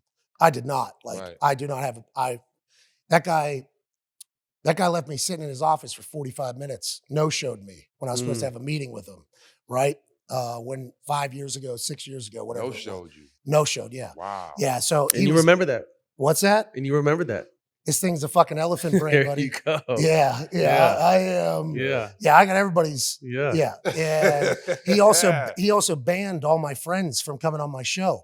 So there was a ban of ESPN talent on my show on YouTube that came directly from him, which so much so that I started a hashtag ESPN stinks the day that everybody got banned from my show. It only trended for 8-9 hours or something like that. And then that's the next day is when I met Jimmy Pitaro. Jimmy Pitaro called me and said hey, how do we, what's the deal? And I told him about, you guys are banning my friends from coming on my show. Matt Hasselbeck, who worked at ESPN, Jeff Passan worked at ESPN, Dan Orlovsky worked at ESPN. All these people that I've known since for a while, right? Before they got into ESPN. They're not even allowed to come on my podcast or whatever, or my YouTube show. You guys banned it. So that guy was not a fan of me or our operation for a long time. So then whenever ESPN signs us and he runs SportsCenter and our show is now in place of SportsCenter at noon, I'm a fan of SportsCenter. We all watch SportsCenter. I grew up on da-na-na. All did. But there became a war almost from behind scenes from SportsCenter people and people that have been at ESPN a long time against us coming in and taking their jobs and all this other shit. And I didn't see it like that. We were pumped that we made it to the big leagues. Hey, I'm pumped that we're on the worldwide league. That's how I viewed it. Come on, man. And this is what I'm talking about playing a checkers player. Get the ESPN deal done. I'm this is awesome. We joined the ESPN team. So lucky to be here. We get access. And then immediately it's this guy sucks. This guy's ruining ESPN. And it's not coming from people outside ESPN. It was coming from people within ESPN. And I did not expect that at all. So I immediately okay, I'm in war. If that's what we're doing, we're in war. And then once you start learning about how shit's going behind scenes, things that are being said to people, things that are being leaked, the timing in which they're being leaked, it's oh, they're trying to kill me. They're trying to make our show impossible to advertise with. They're trying to make sure people don't watch our show. So as I started learning that, I'm all right, well, that's not going to, I don't know how this has gone in the past with other people. It ain't going here. But yeah, this particular white trash kid from Pittsburgh, hey, Suits, this is not how this is going to go. So that was just a warning shot. That wasn't even supposed to be and then obviously it goes big. And I heard from this is no lie, no less than like 40 people that have worked at ESPN or used to work at ESPN, and they were like, thank you for saying what you said. And I was like, well, if I really crafted a statement about that, I mean, I could have said something much better, but I also did not appreciate the thing I didn't think about, once again, Checkers player, I did not expect the backlash afterwards. Like Burke Magnus just became the president of content at ESPN. I think he has a great vision for what the future of sports media should look like. He was a big part of us joining ESPN. People were attacking Burke because it made him look sloppy, because it's inside the building. People were attacking Jimmy because it looked sloppy. And that was something that I did not think about. I was very apologetic about. Like, I didn't mean to take down my allies or make allies look bad in the whole thing. But I genuinely did not expect it to get as big as it did, because I didn't think I said anything that was like that crazy. No, you know kept what I it mean? real. Or like, I'm a pretty good talker, you know? I'm a pretty good promo cutter. Like, if I really wanted to saw a motherfucker down, like, I thought I could have done it in a much bigger way. And I did not. So I was actually like pretty proud of myself. I was like, look at me. That was a I'm an adult. And then it got loud. I'm an adult. I'm an adult. And it got real loud. That's got dope. real loud. Yeah. But yeah, that'll be me forever, and it'll be a gift and a curse. We appreciate and respect it. Boost Mobile has an unlimited talk, text, and data plan that's only $25 a month, forever. That means you only have to pay $25 a month for the rest of your life. Who wouldn't want unlimited wireless when it only costs $25 a month? Forever. If you don't, you must be one of those people who enjoy overpaying for their phone plan. But it's not too late to change your ways. $25 a month forever is truly as good as it gets. So go online and switch now at boostmobile.com. After 30 gigabytes, customers may experience slower speeds. Customers will pay $25 a month as long as they remain active on Boost Unlimited plan. Time for tip-off, time for a line. Whether you're catching the game from a couch or calling shots at the stadium, bring the taste of the beach to every play with Corona. Because there's nothing better than enjoying the basketball season with the Corona in your hand. So when it's time for tip-off, grab the beer that brings the beach to you. Corona. La Playa awaits. Stak, man, I got a question for you. What's up, Matt? What you got for me? If you walked into a stash house and found $20 million, how much would you steal? Man, stop playing. A stash house? 20 million? Nah, for real. That's the question Matt Damon and Ben Affleck have to answer in the Netflix new movie, The Rip. They play a team of Miami cops alongside Steven Yeun, Tiana Taylor, Catalina Sandino Moreno, Kyle Chandler, and Sasha Kajay. and they're all trying to decide if they're good guys or are they bad guys. Well, good guy or bad guy? I'm still in the 20 million. This movie is the edge of your seat thrill ride for the entire time. It'll keep you guessing till the very end. Don't miss The Rip, only on Netflix, January 16th.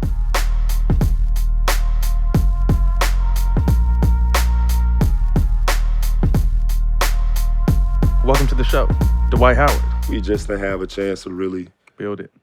build it like we wanted to, you know what I'm saying? And it wasn't meant to happen. You know, looking back on it, I wish it happened, but it wasn't meant to Speak happen. to the relationship with him. I got a chance to play with him and know his mindset and know how he moves, but then got a chance to play with you and know how you're serious, but you could smile and laugh. Yeah. And he's not like that at all. Yeah. So talk to us about that, and was there ever an understanding, or what was it like working with him? Because you only got a year with it.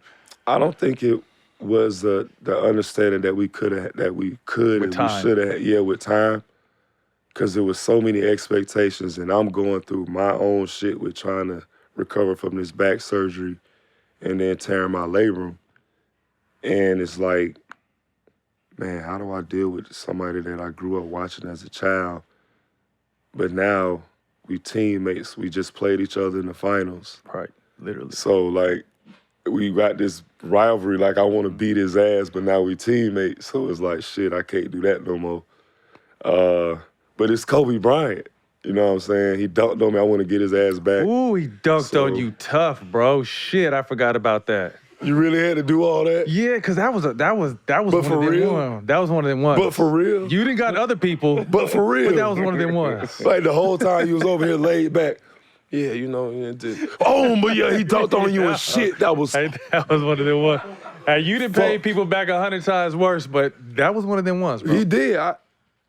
I see it now. Look at me. Look out. He dunked the shit out of my ass, but I was young. What happened was, I didn't think he was gonna dunk because I didn't know he was I ain't know.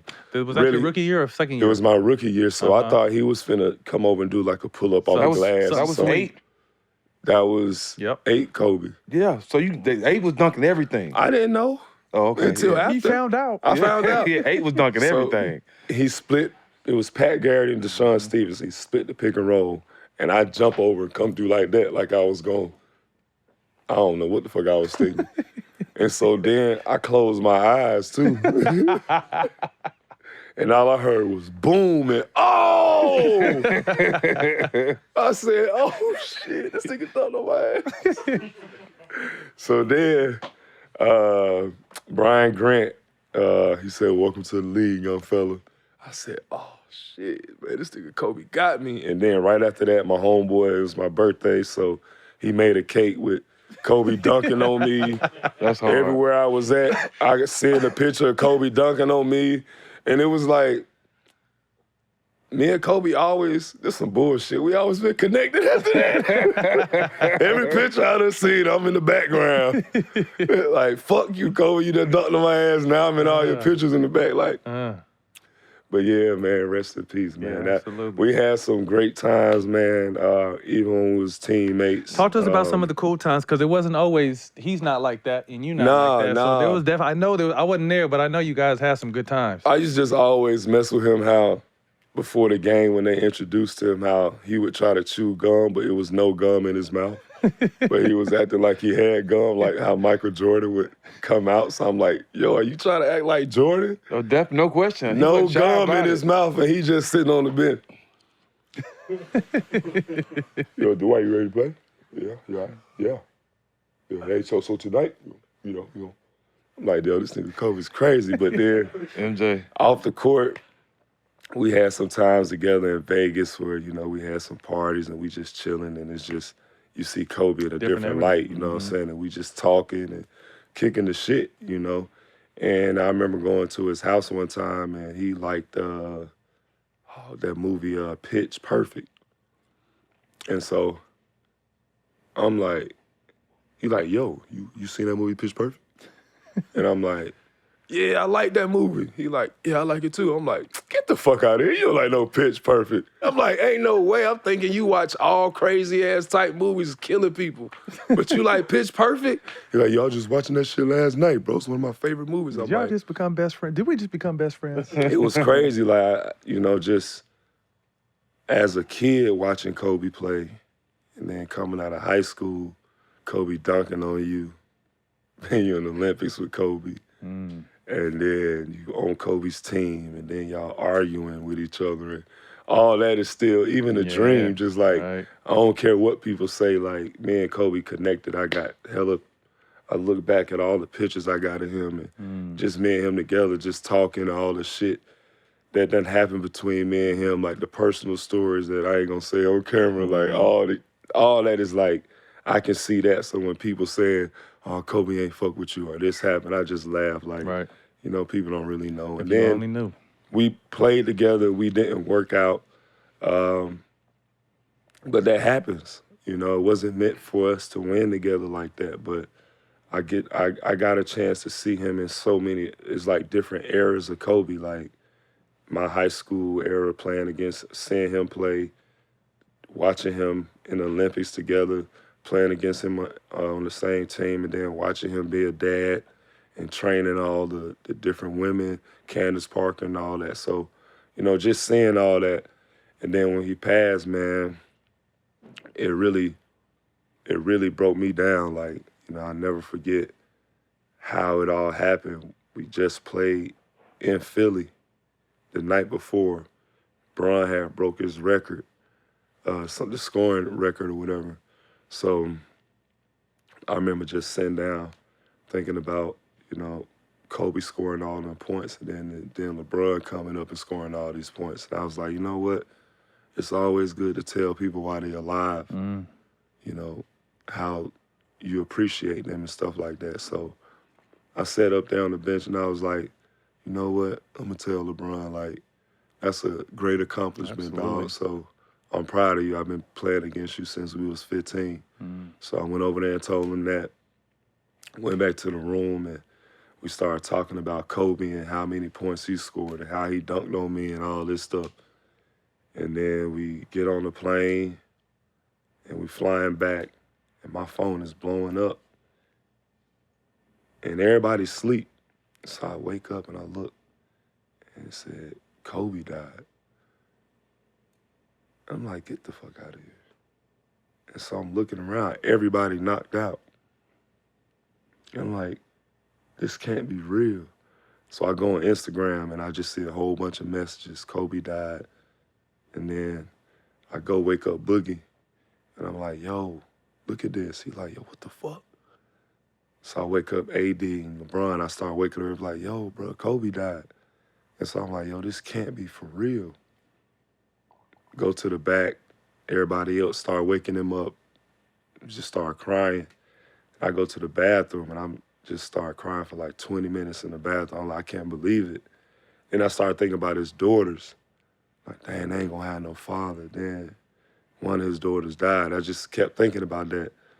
And then we got off the plane and shit, it was just so hard after that to even just fathom the whole situation. Then this man was my teammate, you know what I'm saying? So it was different for a lot of people. It was like, man, we grew up watching this person, but I done actually been on a plane with this man, you know what I'm saying? We done practiced together, we kicked the shit with each other, down there about to go blows with each other, you know what I'm saying? So now it's like you find out this person ain't there no more, so yeah, it was really, it really hurt. Kind of piggybacking off that, you were one of the rare people that got a chance to play with Kobe, play against him in the finals, play with him, play with LeBron, win with LeBron. Not to compare them to, but are there any, what are some of the similarities or contrast, like? I just think they two different, it's two different, they two different people. You know what I'm saying? I always felt like Kobe was like Batman. You know what I'm saying? Like he by himself. The Dark Knight. That's Kobe. And then, you know, LeBron's like Captain America. For real, you know, shit. That's like LeBron. So LeBron is always, he want everybody to be around, you know what I'm saying? He want to have fun. He want to dance before the games and put on his music. And Kobe just locked in. He don't say nothing. You know, all right, he got the basketball and he dribbling the heavy ball before the game. So as far as skills, I think Kobe, like, is the most skilled out of all the players as far as pure skill, shooting, being able to, it's not even close to me. Oh, yeah, I'm just thinking about everything. It's not like even close to me. Just thinking about it, like, he can do all that. Like, everything Jordan did, I felt like he just multiplied it. He like, perfected that shit. Yeah, like, and people mad at him for doing it. Like, why? Man, why? Like, right.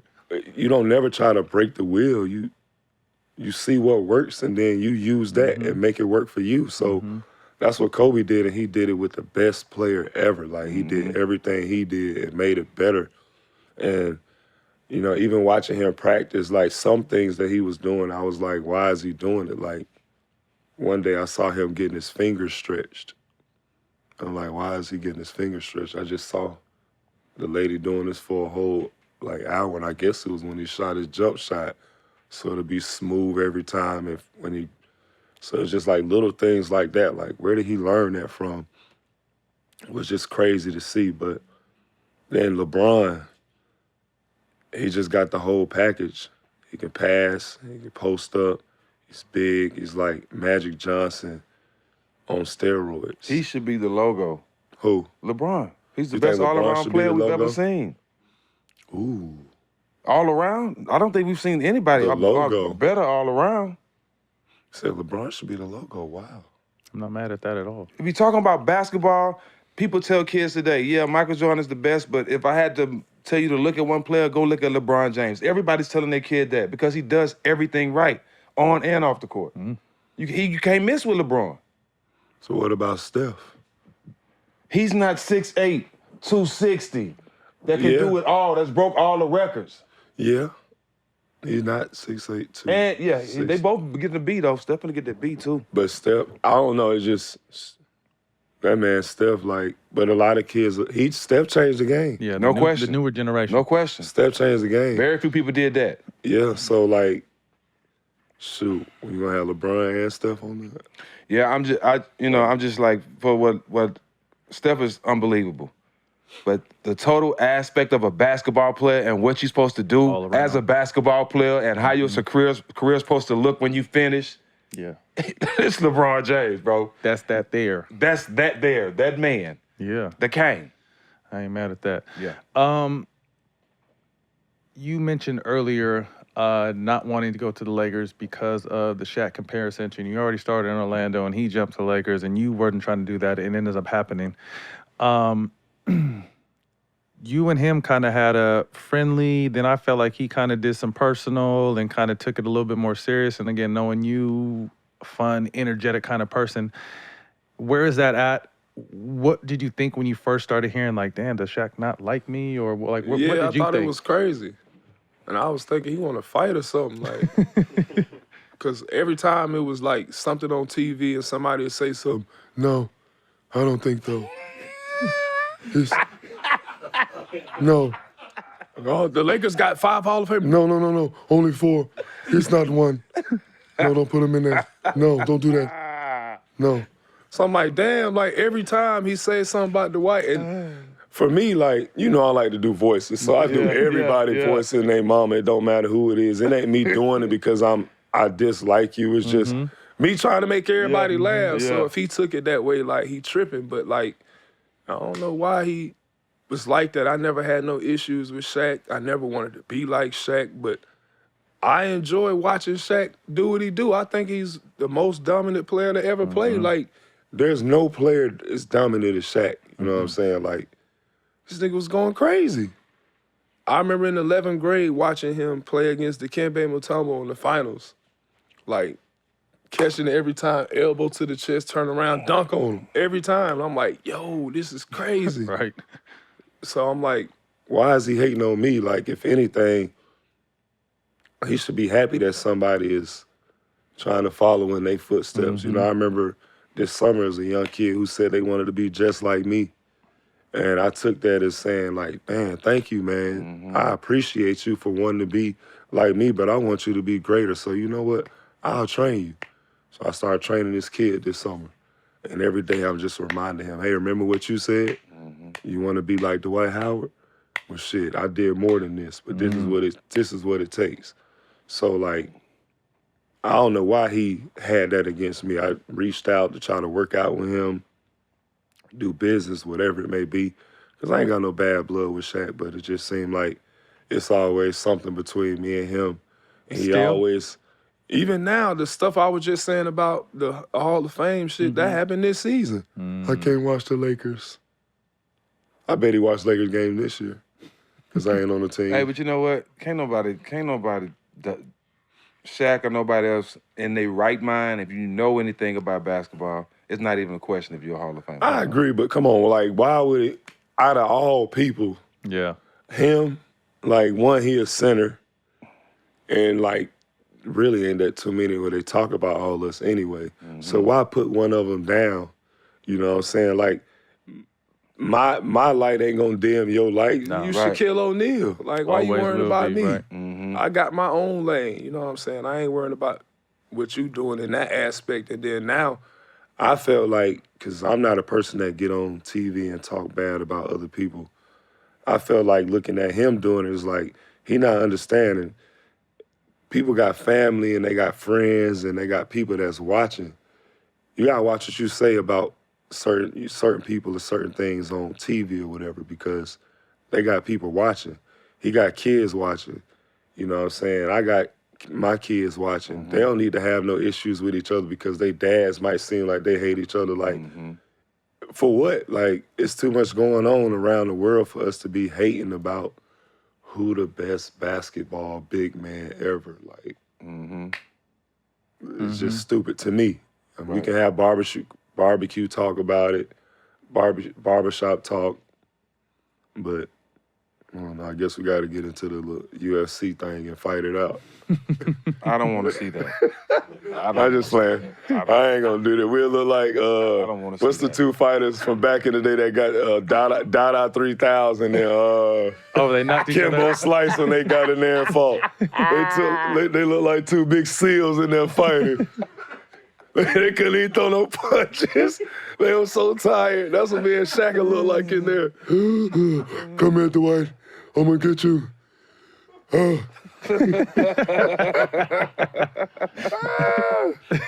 You know what I would rather see than them fight?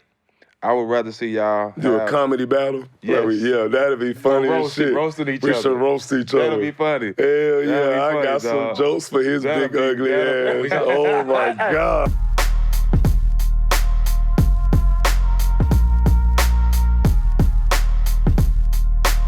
Welcome to the show, Big Baby. This is your first year in the NBA. This is my first year, so it's like when he came, I didn't know what I was a part of until when I got there to the gym to play pickup. That's how I seen okay, this shit magical, and I'm a part of it. You seen it right from the jump. Yeah, my first pickup game was was amazing. Like not amazing, but scary, but right. But as far as in the arena. What y'all got? You know what I mean? Because KG, I was guarding KG at the time, and he cussed me the fuck out. I'm talking about really cussed me out. I shoot a shot, right? It's my first day, and I make it. And I'm telling myself, get up, get it up. I'm talking to myself. He bitch ass nigga, who you talking to? And I'm I'm from BR, so I'm okay. Thinking to myself, okay, I need to respond. It's like jail, okay, can't let nobody talk to you like that first day in Not at jail. all. So I'm I'm just trying to get my swag. I'll just say it to him politely though. I don't say nothing I'm trying to get my swag. Because I try to give people 3 strikes. You know what I mean? That was one. That was one for KG. One for KG. Right? I didn't want to give him one, but I gave him one. You had But to. The second strike, I said, well, I'm trying to get my swag. And he's fuck your swag, loud. And I'm looking around strike 2. I gotta say something. Yeah. And then, I say, fuck your swag. And he looking at him yeah, okay. So, because he kind of seen that He liked that though. Yeah, he liked it, Yeah. you know what I mean? But he kind of seen it, and I was just damn, I really said fuck your swag to KG. My first day. And so I'm damn, hopefully he just leave it there and don't bring it to tomorrow. Mm-hmm. So I try to meet him at the waffle station, right? Because I feel that's the next morning? That's the easiest place to talk to somebody at the waffle station, right? The waffle station? Yeah, right? When you making your waffles in the morning. What'd you put on your waffles? Just syrup and butter. Keep it simple. Yeah, no berries. Yeah. No whipped cream? Nah. Okay. So he likes his waffles, and he doesn't say nothing to me while he's making his waffles. So you This ignore dude's somebody. crazy, dog. That's scary. I'm oh shit. While he's making a waffle, you know what I mean? And so, I he didn't say nothing to me the whole day, and then I was fuck it, I'm gonna talk to him. And I was I'm sorry. I'm sorry. I'm sorry. I thought we, let that over yesterday. I apologize, man. And man, he was you know what, young fella, I like you, man. It's all good, bro. You good. That's dope. So Yeah. how did you guys, because I heard you guys had a great relationship, how did you guys' relationship kind of flourish after that? I was at Ticket University after that. I ain't graduated from no other school. I was his rook. Everything he did, everything, I was there. Every peanut butter and jelly I made. You know what I mean? What kind of stuff? What kind of stuff did he have you doing? Though. It had its perks, though. Let me hear what he had you doing, then I want to hear some of the perks. For example, one time he tried to take me shopping. And I'm a good rook. I ain't gonna ask for nothing. I'm just sitting chilling. He get something. I'm nah, man, I don't want nothing. He's nigga, get something. I'm damn. So he goes and put a scarf on my neck. He put a scarf on you? Yeah, he here, here's a scarf. This fly, nigga. I'm damn, okay. He and then he taught me about scarves. He taught me about hats, you know what I'm saying? So that's kind of stuff he did. That's you dope. know what I mean? Or Boo Ray, Boo Ray, right? We play Boo Ray. Mm-hmm. He'll stunt on everybody else. If they got 50s in there, he'll give them to me. because he don't like 50s. He only want 100s? He only want 100s. So I'm the rook like, yeah. I got 4,000 worth of 50s. Fuck it. It could be ones. It all add up the same. It used to be so bad, dog. Like, we had, like, Perkins and Leon used to get mad. We had a whole team meeting, like, Ticket don't hang out with us. Perkins did that. Like, oh, man, Ticket. This real story. We had a whole team meeting. Perk like, Ticket, you always hanging out with baby. You see his face. What's wrong with this dude, man? You know what I'm saying? Like, that's how much our relationship was. Right. Like, y'all was tight. Yeah, we was tight as hell. That's so, dope. you know, that me and him, I got so much, like, just crazy shit with him, man. It was crazy.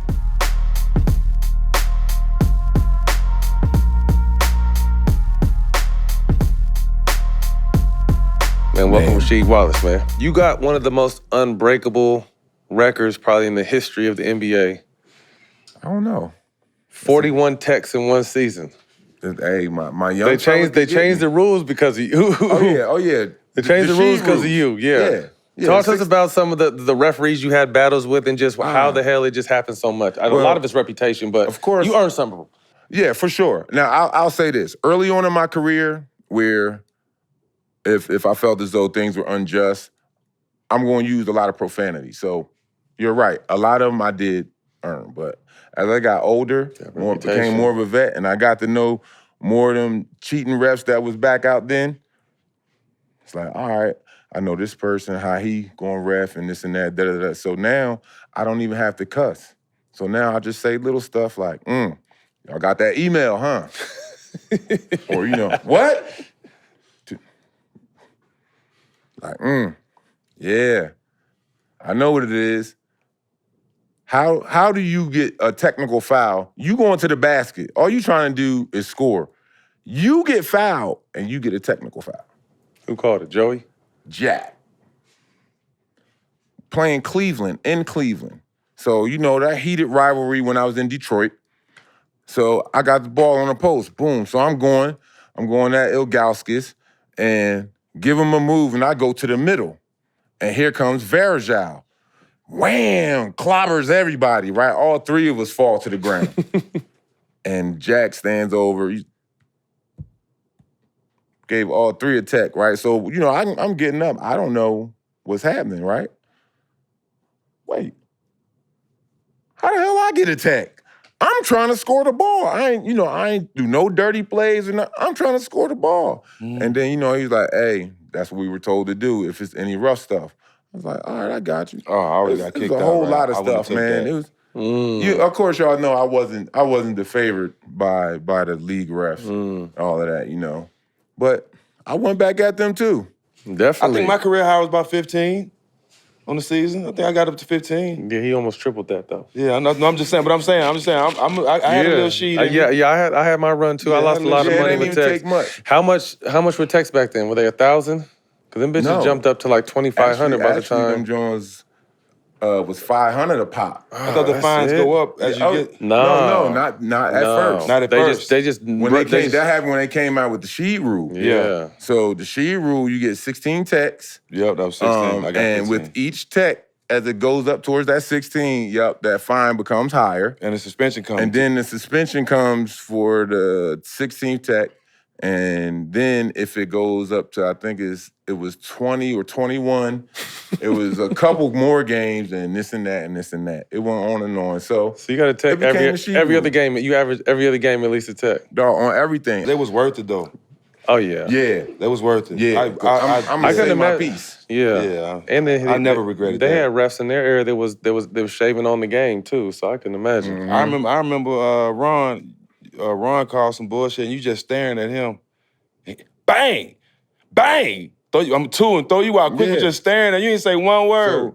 So, how you know if I'm staring at you? You're supposed to be reffing the game. He hit you with two. You didn't say a word. Yeah. I'm like, that's the bullshit right there. But I knew what it was. A lot of it was part of the business. You know, the big Laker city. Portland was a small market, and then again playing in Detroit.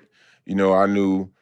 It wasn't that much love as far as, you know, league-wide with them because, of course, with it being a black urban city and the whole bad boys thing and this and that. So, yeah, I ain't worried about it though. Shit.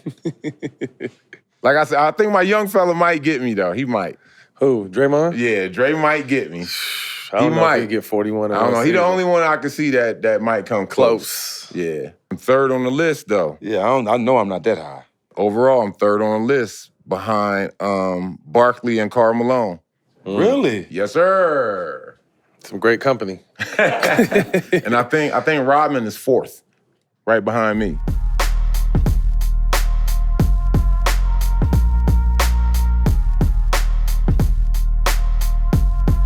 My brother Kenyon Martin. I always had you watching the Bad Boy Pistons. Absolutely. Talk about that. Yeah, just sending me everything Pistons, man.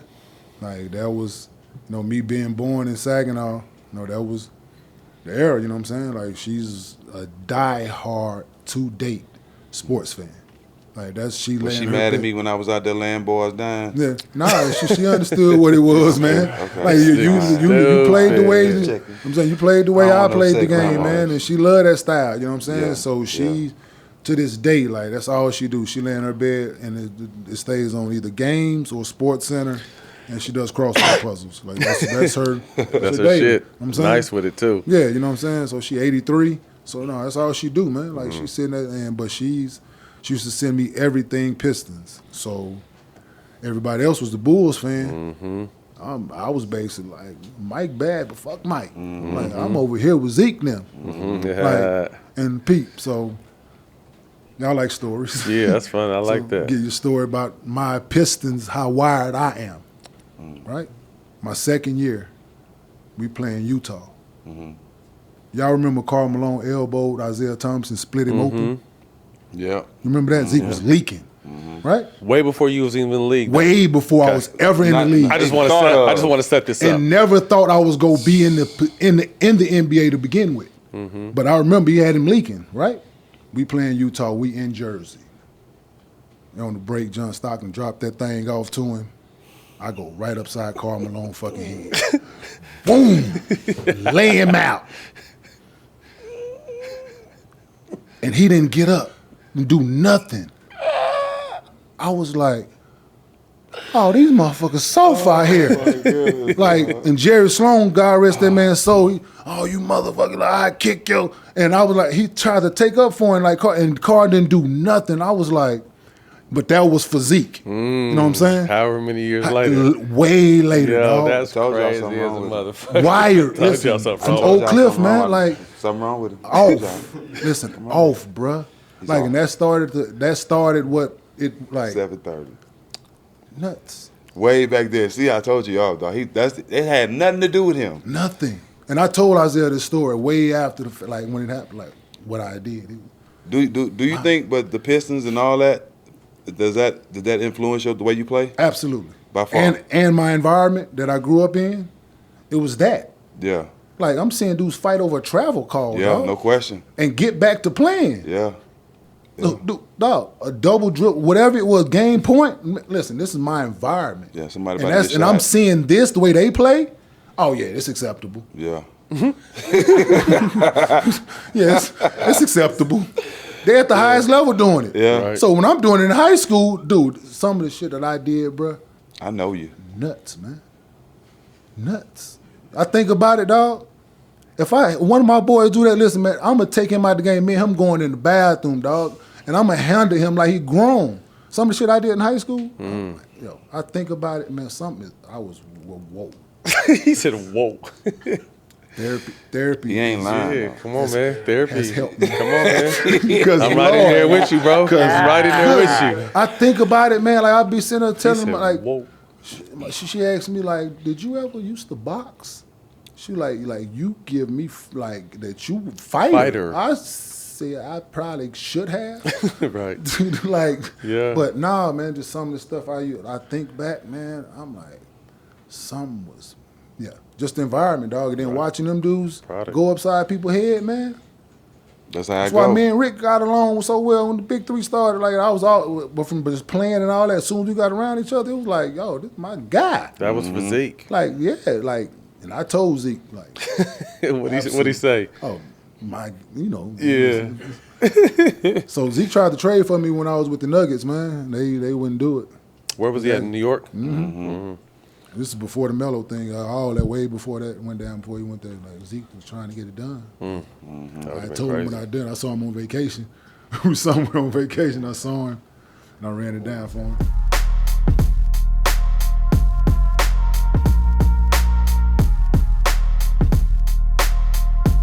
Welcome to the show, Charles Oakley. Before we get to the Knicks part of your career, although you were there at the beginning with Mike, thoughts on The Last Dance and what you saw and what you learned? Because obviously not the whole time there, but you played during that era. I mean, The Last Dance was something for people who was at home because, you know, pandemic, they can see different sides of different people. But I think, I mean, a lot of it was like, I don't know how true some of it was, but I think that a lot of people, you know, like Gary Payton, you know, he probably wasn't happy with what Mike said about. He said a lot about a lot of people. Scottie, Isaiah. Isaiah talk about himself. I mean, don't nobody like Isaiah no more. I don't know what's up with Isaiah. He's just too sneaky. You know, he always think I ain't do it, but he did it. You know, like we got you on camera. You did it. Got you on camera. Got you on camera. He still want to be Mike. Mike do not want to be your friend, Isaiah. I'm telling you for the 5th time. He do not want to be your friend. You know, stay on ESPN. Keep talking on TNT. Oh, Mike should, you know. Now you trying to say everybody better than Mike. It's okay. You not better than Mike. He came to your city and took your city. That's why you really mad. He took over Chicago. I know. Tough. One thing I wanted to ask. I love it. I love it, You're dog. crying. I love it, dog. I love it, dog. One thing I wanted to ask, obviously Pip dropped a book recently, and He there was a hating too. lot of MJ slander in that. What was your thoughts on Well, that? I mean, like I said, there's a lot of Last Dance. It was a carryover. So, it's, you know, Scottie got his book. I got my book. I don't, you know, didn't anybody throw me under the bridge or over the bridge. So I was just myself. I think Scottie probably felt like he was more to Mike than these guys. He should have got more action than Dennis Rodman and Steve Kerr. I think Dennis got too much play, and Kerr. I mean, Scottie did a lot. I mean, Curry might have hit 2 shots in 8 years. Dennis, I mean, he did his thing, rebound, but he was an asshole. Yeah, you, Dennis. You know what it is. I'm the enforcer. You the claim. You the clown. But no, I just try to keep it real. Dennis know what it is. Oh, shit. I kind of felt like as time passes and, you know, people kind of give Scottie his props, I just think he kind of going too far with it now. Like, and everybody have their opinion, bro. You know what I'm saying? But from 1 minute, you saying nobody's better than Jordan, he's the best, to the point, I guess, when after, like you said, after this Last Dance came out, now you having second thoughts and saying all this stuff. Like, I'm kind of feeling like that ain't genuine. I feel like he going through something. He mad at Mike about something. Yeah, I think it's something else off the court. Right. Because Scottie, he said, whatever he said, he got a little bit. I mean, when everybody calling this guy the GOAT and you ain't in the top 25 in scoring, it's hard for you to say you better than someone. But you got an opinion. You know, I know Scottie, I talked to Scottie. You know, I used to talk to Mike after every last day. He's like, fuck it, they shouldn't have did the interview. That's his attitude. But Scottie, you know, he came out with his book. He said a lot. He this and that. He trying to compare himself with Mike. I mean, like I said, I called Mike in my book. I called Mike a LeBron, Frosted Flake and Cornflakes.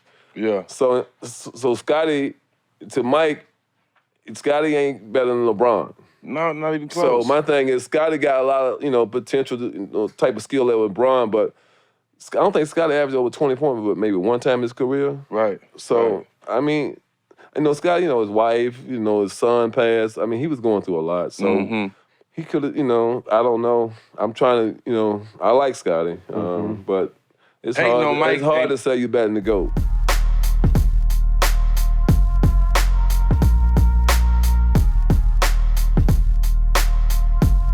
One and only Craig Hodges. Matt and I was having a conversation about Pip. Then I told him, I said, to me, once Scottie became one of the 50th best, his level of confidence, not necessarily the way he played, he was playing that top 50 before then. He just didn't know it. You feel me? He was under the influence of 23. That This is how you do it. This is how you do it. This is how you do it. I'm gonna drop you some. This is how you do it. So he little brother. Man, when he became top 50, it became what? Let's go. And I think to some degree that's still there in that little rift they having. But Lord willing, it'll come together because everybody got children and grandbabies now, man. Yeah. We too old for that shit. Yeah, exactly. You know what I'm saying? We too old. We too old for that now. We elders now. We elders to the point where we got to be able to give something back in a level where, hey man, if I can't give it to you, and see, I think, the economics of America, the economics of what is success? Is it me having $1 billion? Is it me having 100,000? Is it me having 100? What is, so in this thing, they put that idol in front of us and we all chase it so much. And when I leave money on the table, it can be tough.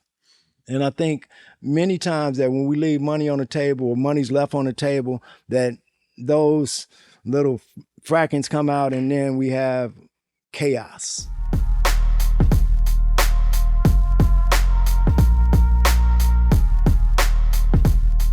You got the one and only, Kevin Durant, man. Appreciate you. You guys are going, you win, and like I said, understanding and being around and knowing Draymond, when that shit happened in LA, I'm like, damn, like I understand him because he's wears his heart on his sleeve, always speaks from the cuff, and most of the time it's right. You know what I mean? But the shit he said was over the motherfucking line. It was out of line. So how did that happen? Run me through that? I mean, it really came out of nowhere. The play happened. I was going to grab a rebound. He came and grabbed it. I'm thinking he's going to just toss it to me and we run up court and I'm going to shoot the shot. The whole world thinking that, not just you. Everybody thinking that. Come off the pill, my nigga. I fuck with you, but come off the rock right there. Everybody in the world knew you supposed to come off the rock. Yeah, everybody knew that. And we all figured that would happen. And then when it didn't, I was kind of shocked. And then I was just like, oh, Dre, like, let me see that. You know what I'm saying? What are you doing? Like, what you doing? And then he turned it over. I'm like, I'm just so confused at that point because he never, ever did nothing like that before. And everybody on the bench was confused too. And then we came back. Then I just heard him screaming. And then I was like, hold up. He usually screaming when he come back to the bench, but what is he saying? Then he started going off. And I'm just like, maybe it's because I was like fucking pissed that he didn't give me the rock. Because I didn't say nothing. It was just in my body language. I was just clapping and just like, but for your defense, Clay was pissed too. Clay if you was look at the pissed video, too. Clay pissed too. Like, throw one of us the rock. Yeah. You know you can't hit a house in the kitchen either. Yeah, Get one of us the rock and let us shoot the bitch. So, man, then he started coming off the top with all of that stuff. And I'm just thinking, I'm like, Draymond is actually my friend. Like, he's somebody I can call when I'm going through anything. Like, yo, bro, great dude. Come through. Like, Great damn, dude. bro, let's hang out tonight. Like, and for him to say that type of shit to me, it just threw me for a loop. And it was just really, I just started isolating myself after that because I didn't feel like, they suspended Draymond, but it was just like, they had to so it won't look bad to everybody else. And then nobody talked to me about it or really we never really came to an agreement that we didn't even voice nobody as a whole, because it happened in front of the whole team and nobody really talked about it. It was just swept under the rug. And to me, it's just like, we a family. We supposed to even if he said that, we can move past it, but let's all talk about it. Let's just say how we all felt about that moment, because that's a huge moment in this whole dynasty. Like, you know what I mean? Don't just sweep it under the rug because we want to win. Mm-hmm. That's the reason why we're not going to win. You know what I mean? So I was like, let's just all talk about this. It's not that big of a deal. Like, just put it out on the table. We can move past it. And when that didn't happen, I was just like, fuck it. Let me just hoop and worry about myself. And we went on. Well, see, I think that probably hurt y'all.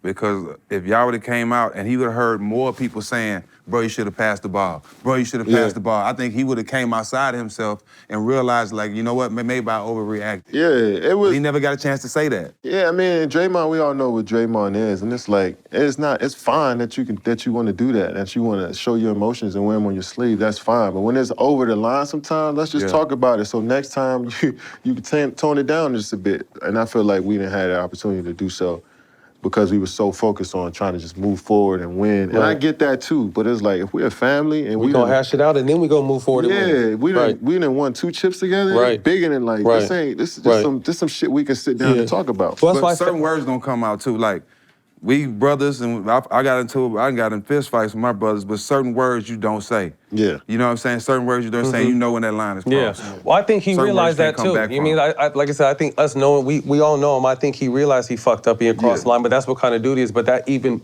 makes the point more like, let's motherfucking sit down, have a drink, and really talk about this. All of us. Me and him sat down and talked about it, and we kind of, you know, I gave him my piece on it, and he told me how he felt on it, but I'm like, it happened in front of the whole team. That's everybody. So everybody got to talk about it. Because everybody fucked with each other. It wasn't like he was forcing it. Everybody really fucked with each other. You know what I mean? So let's sit down and hash that out. And then again, everybody was thinking you was passing the rock, bro. It ain't just KD, it ain't just Clay. Everybody in the world thought you was coming off the rock. Yeah.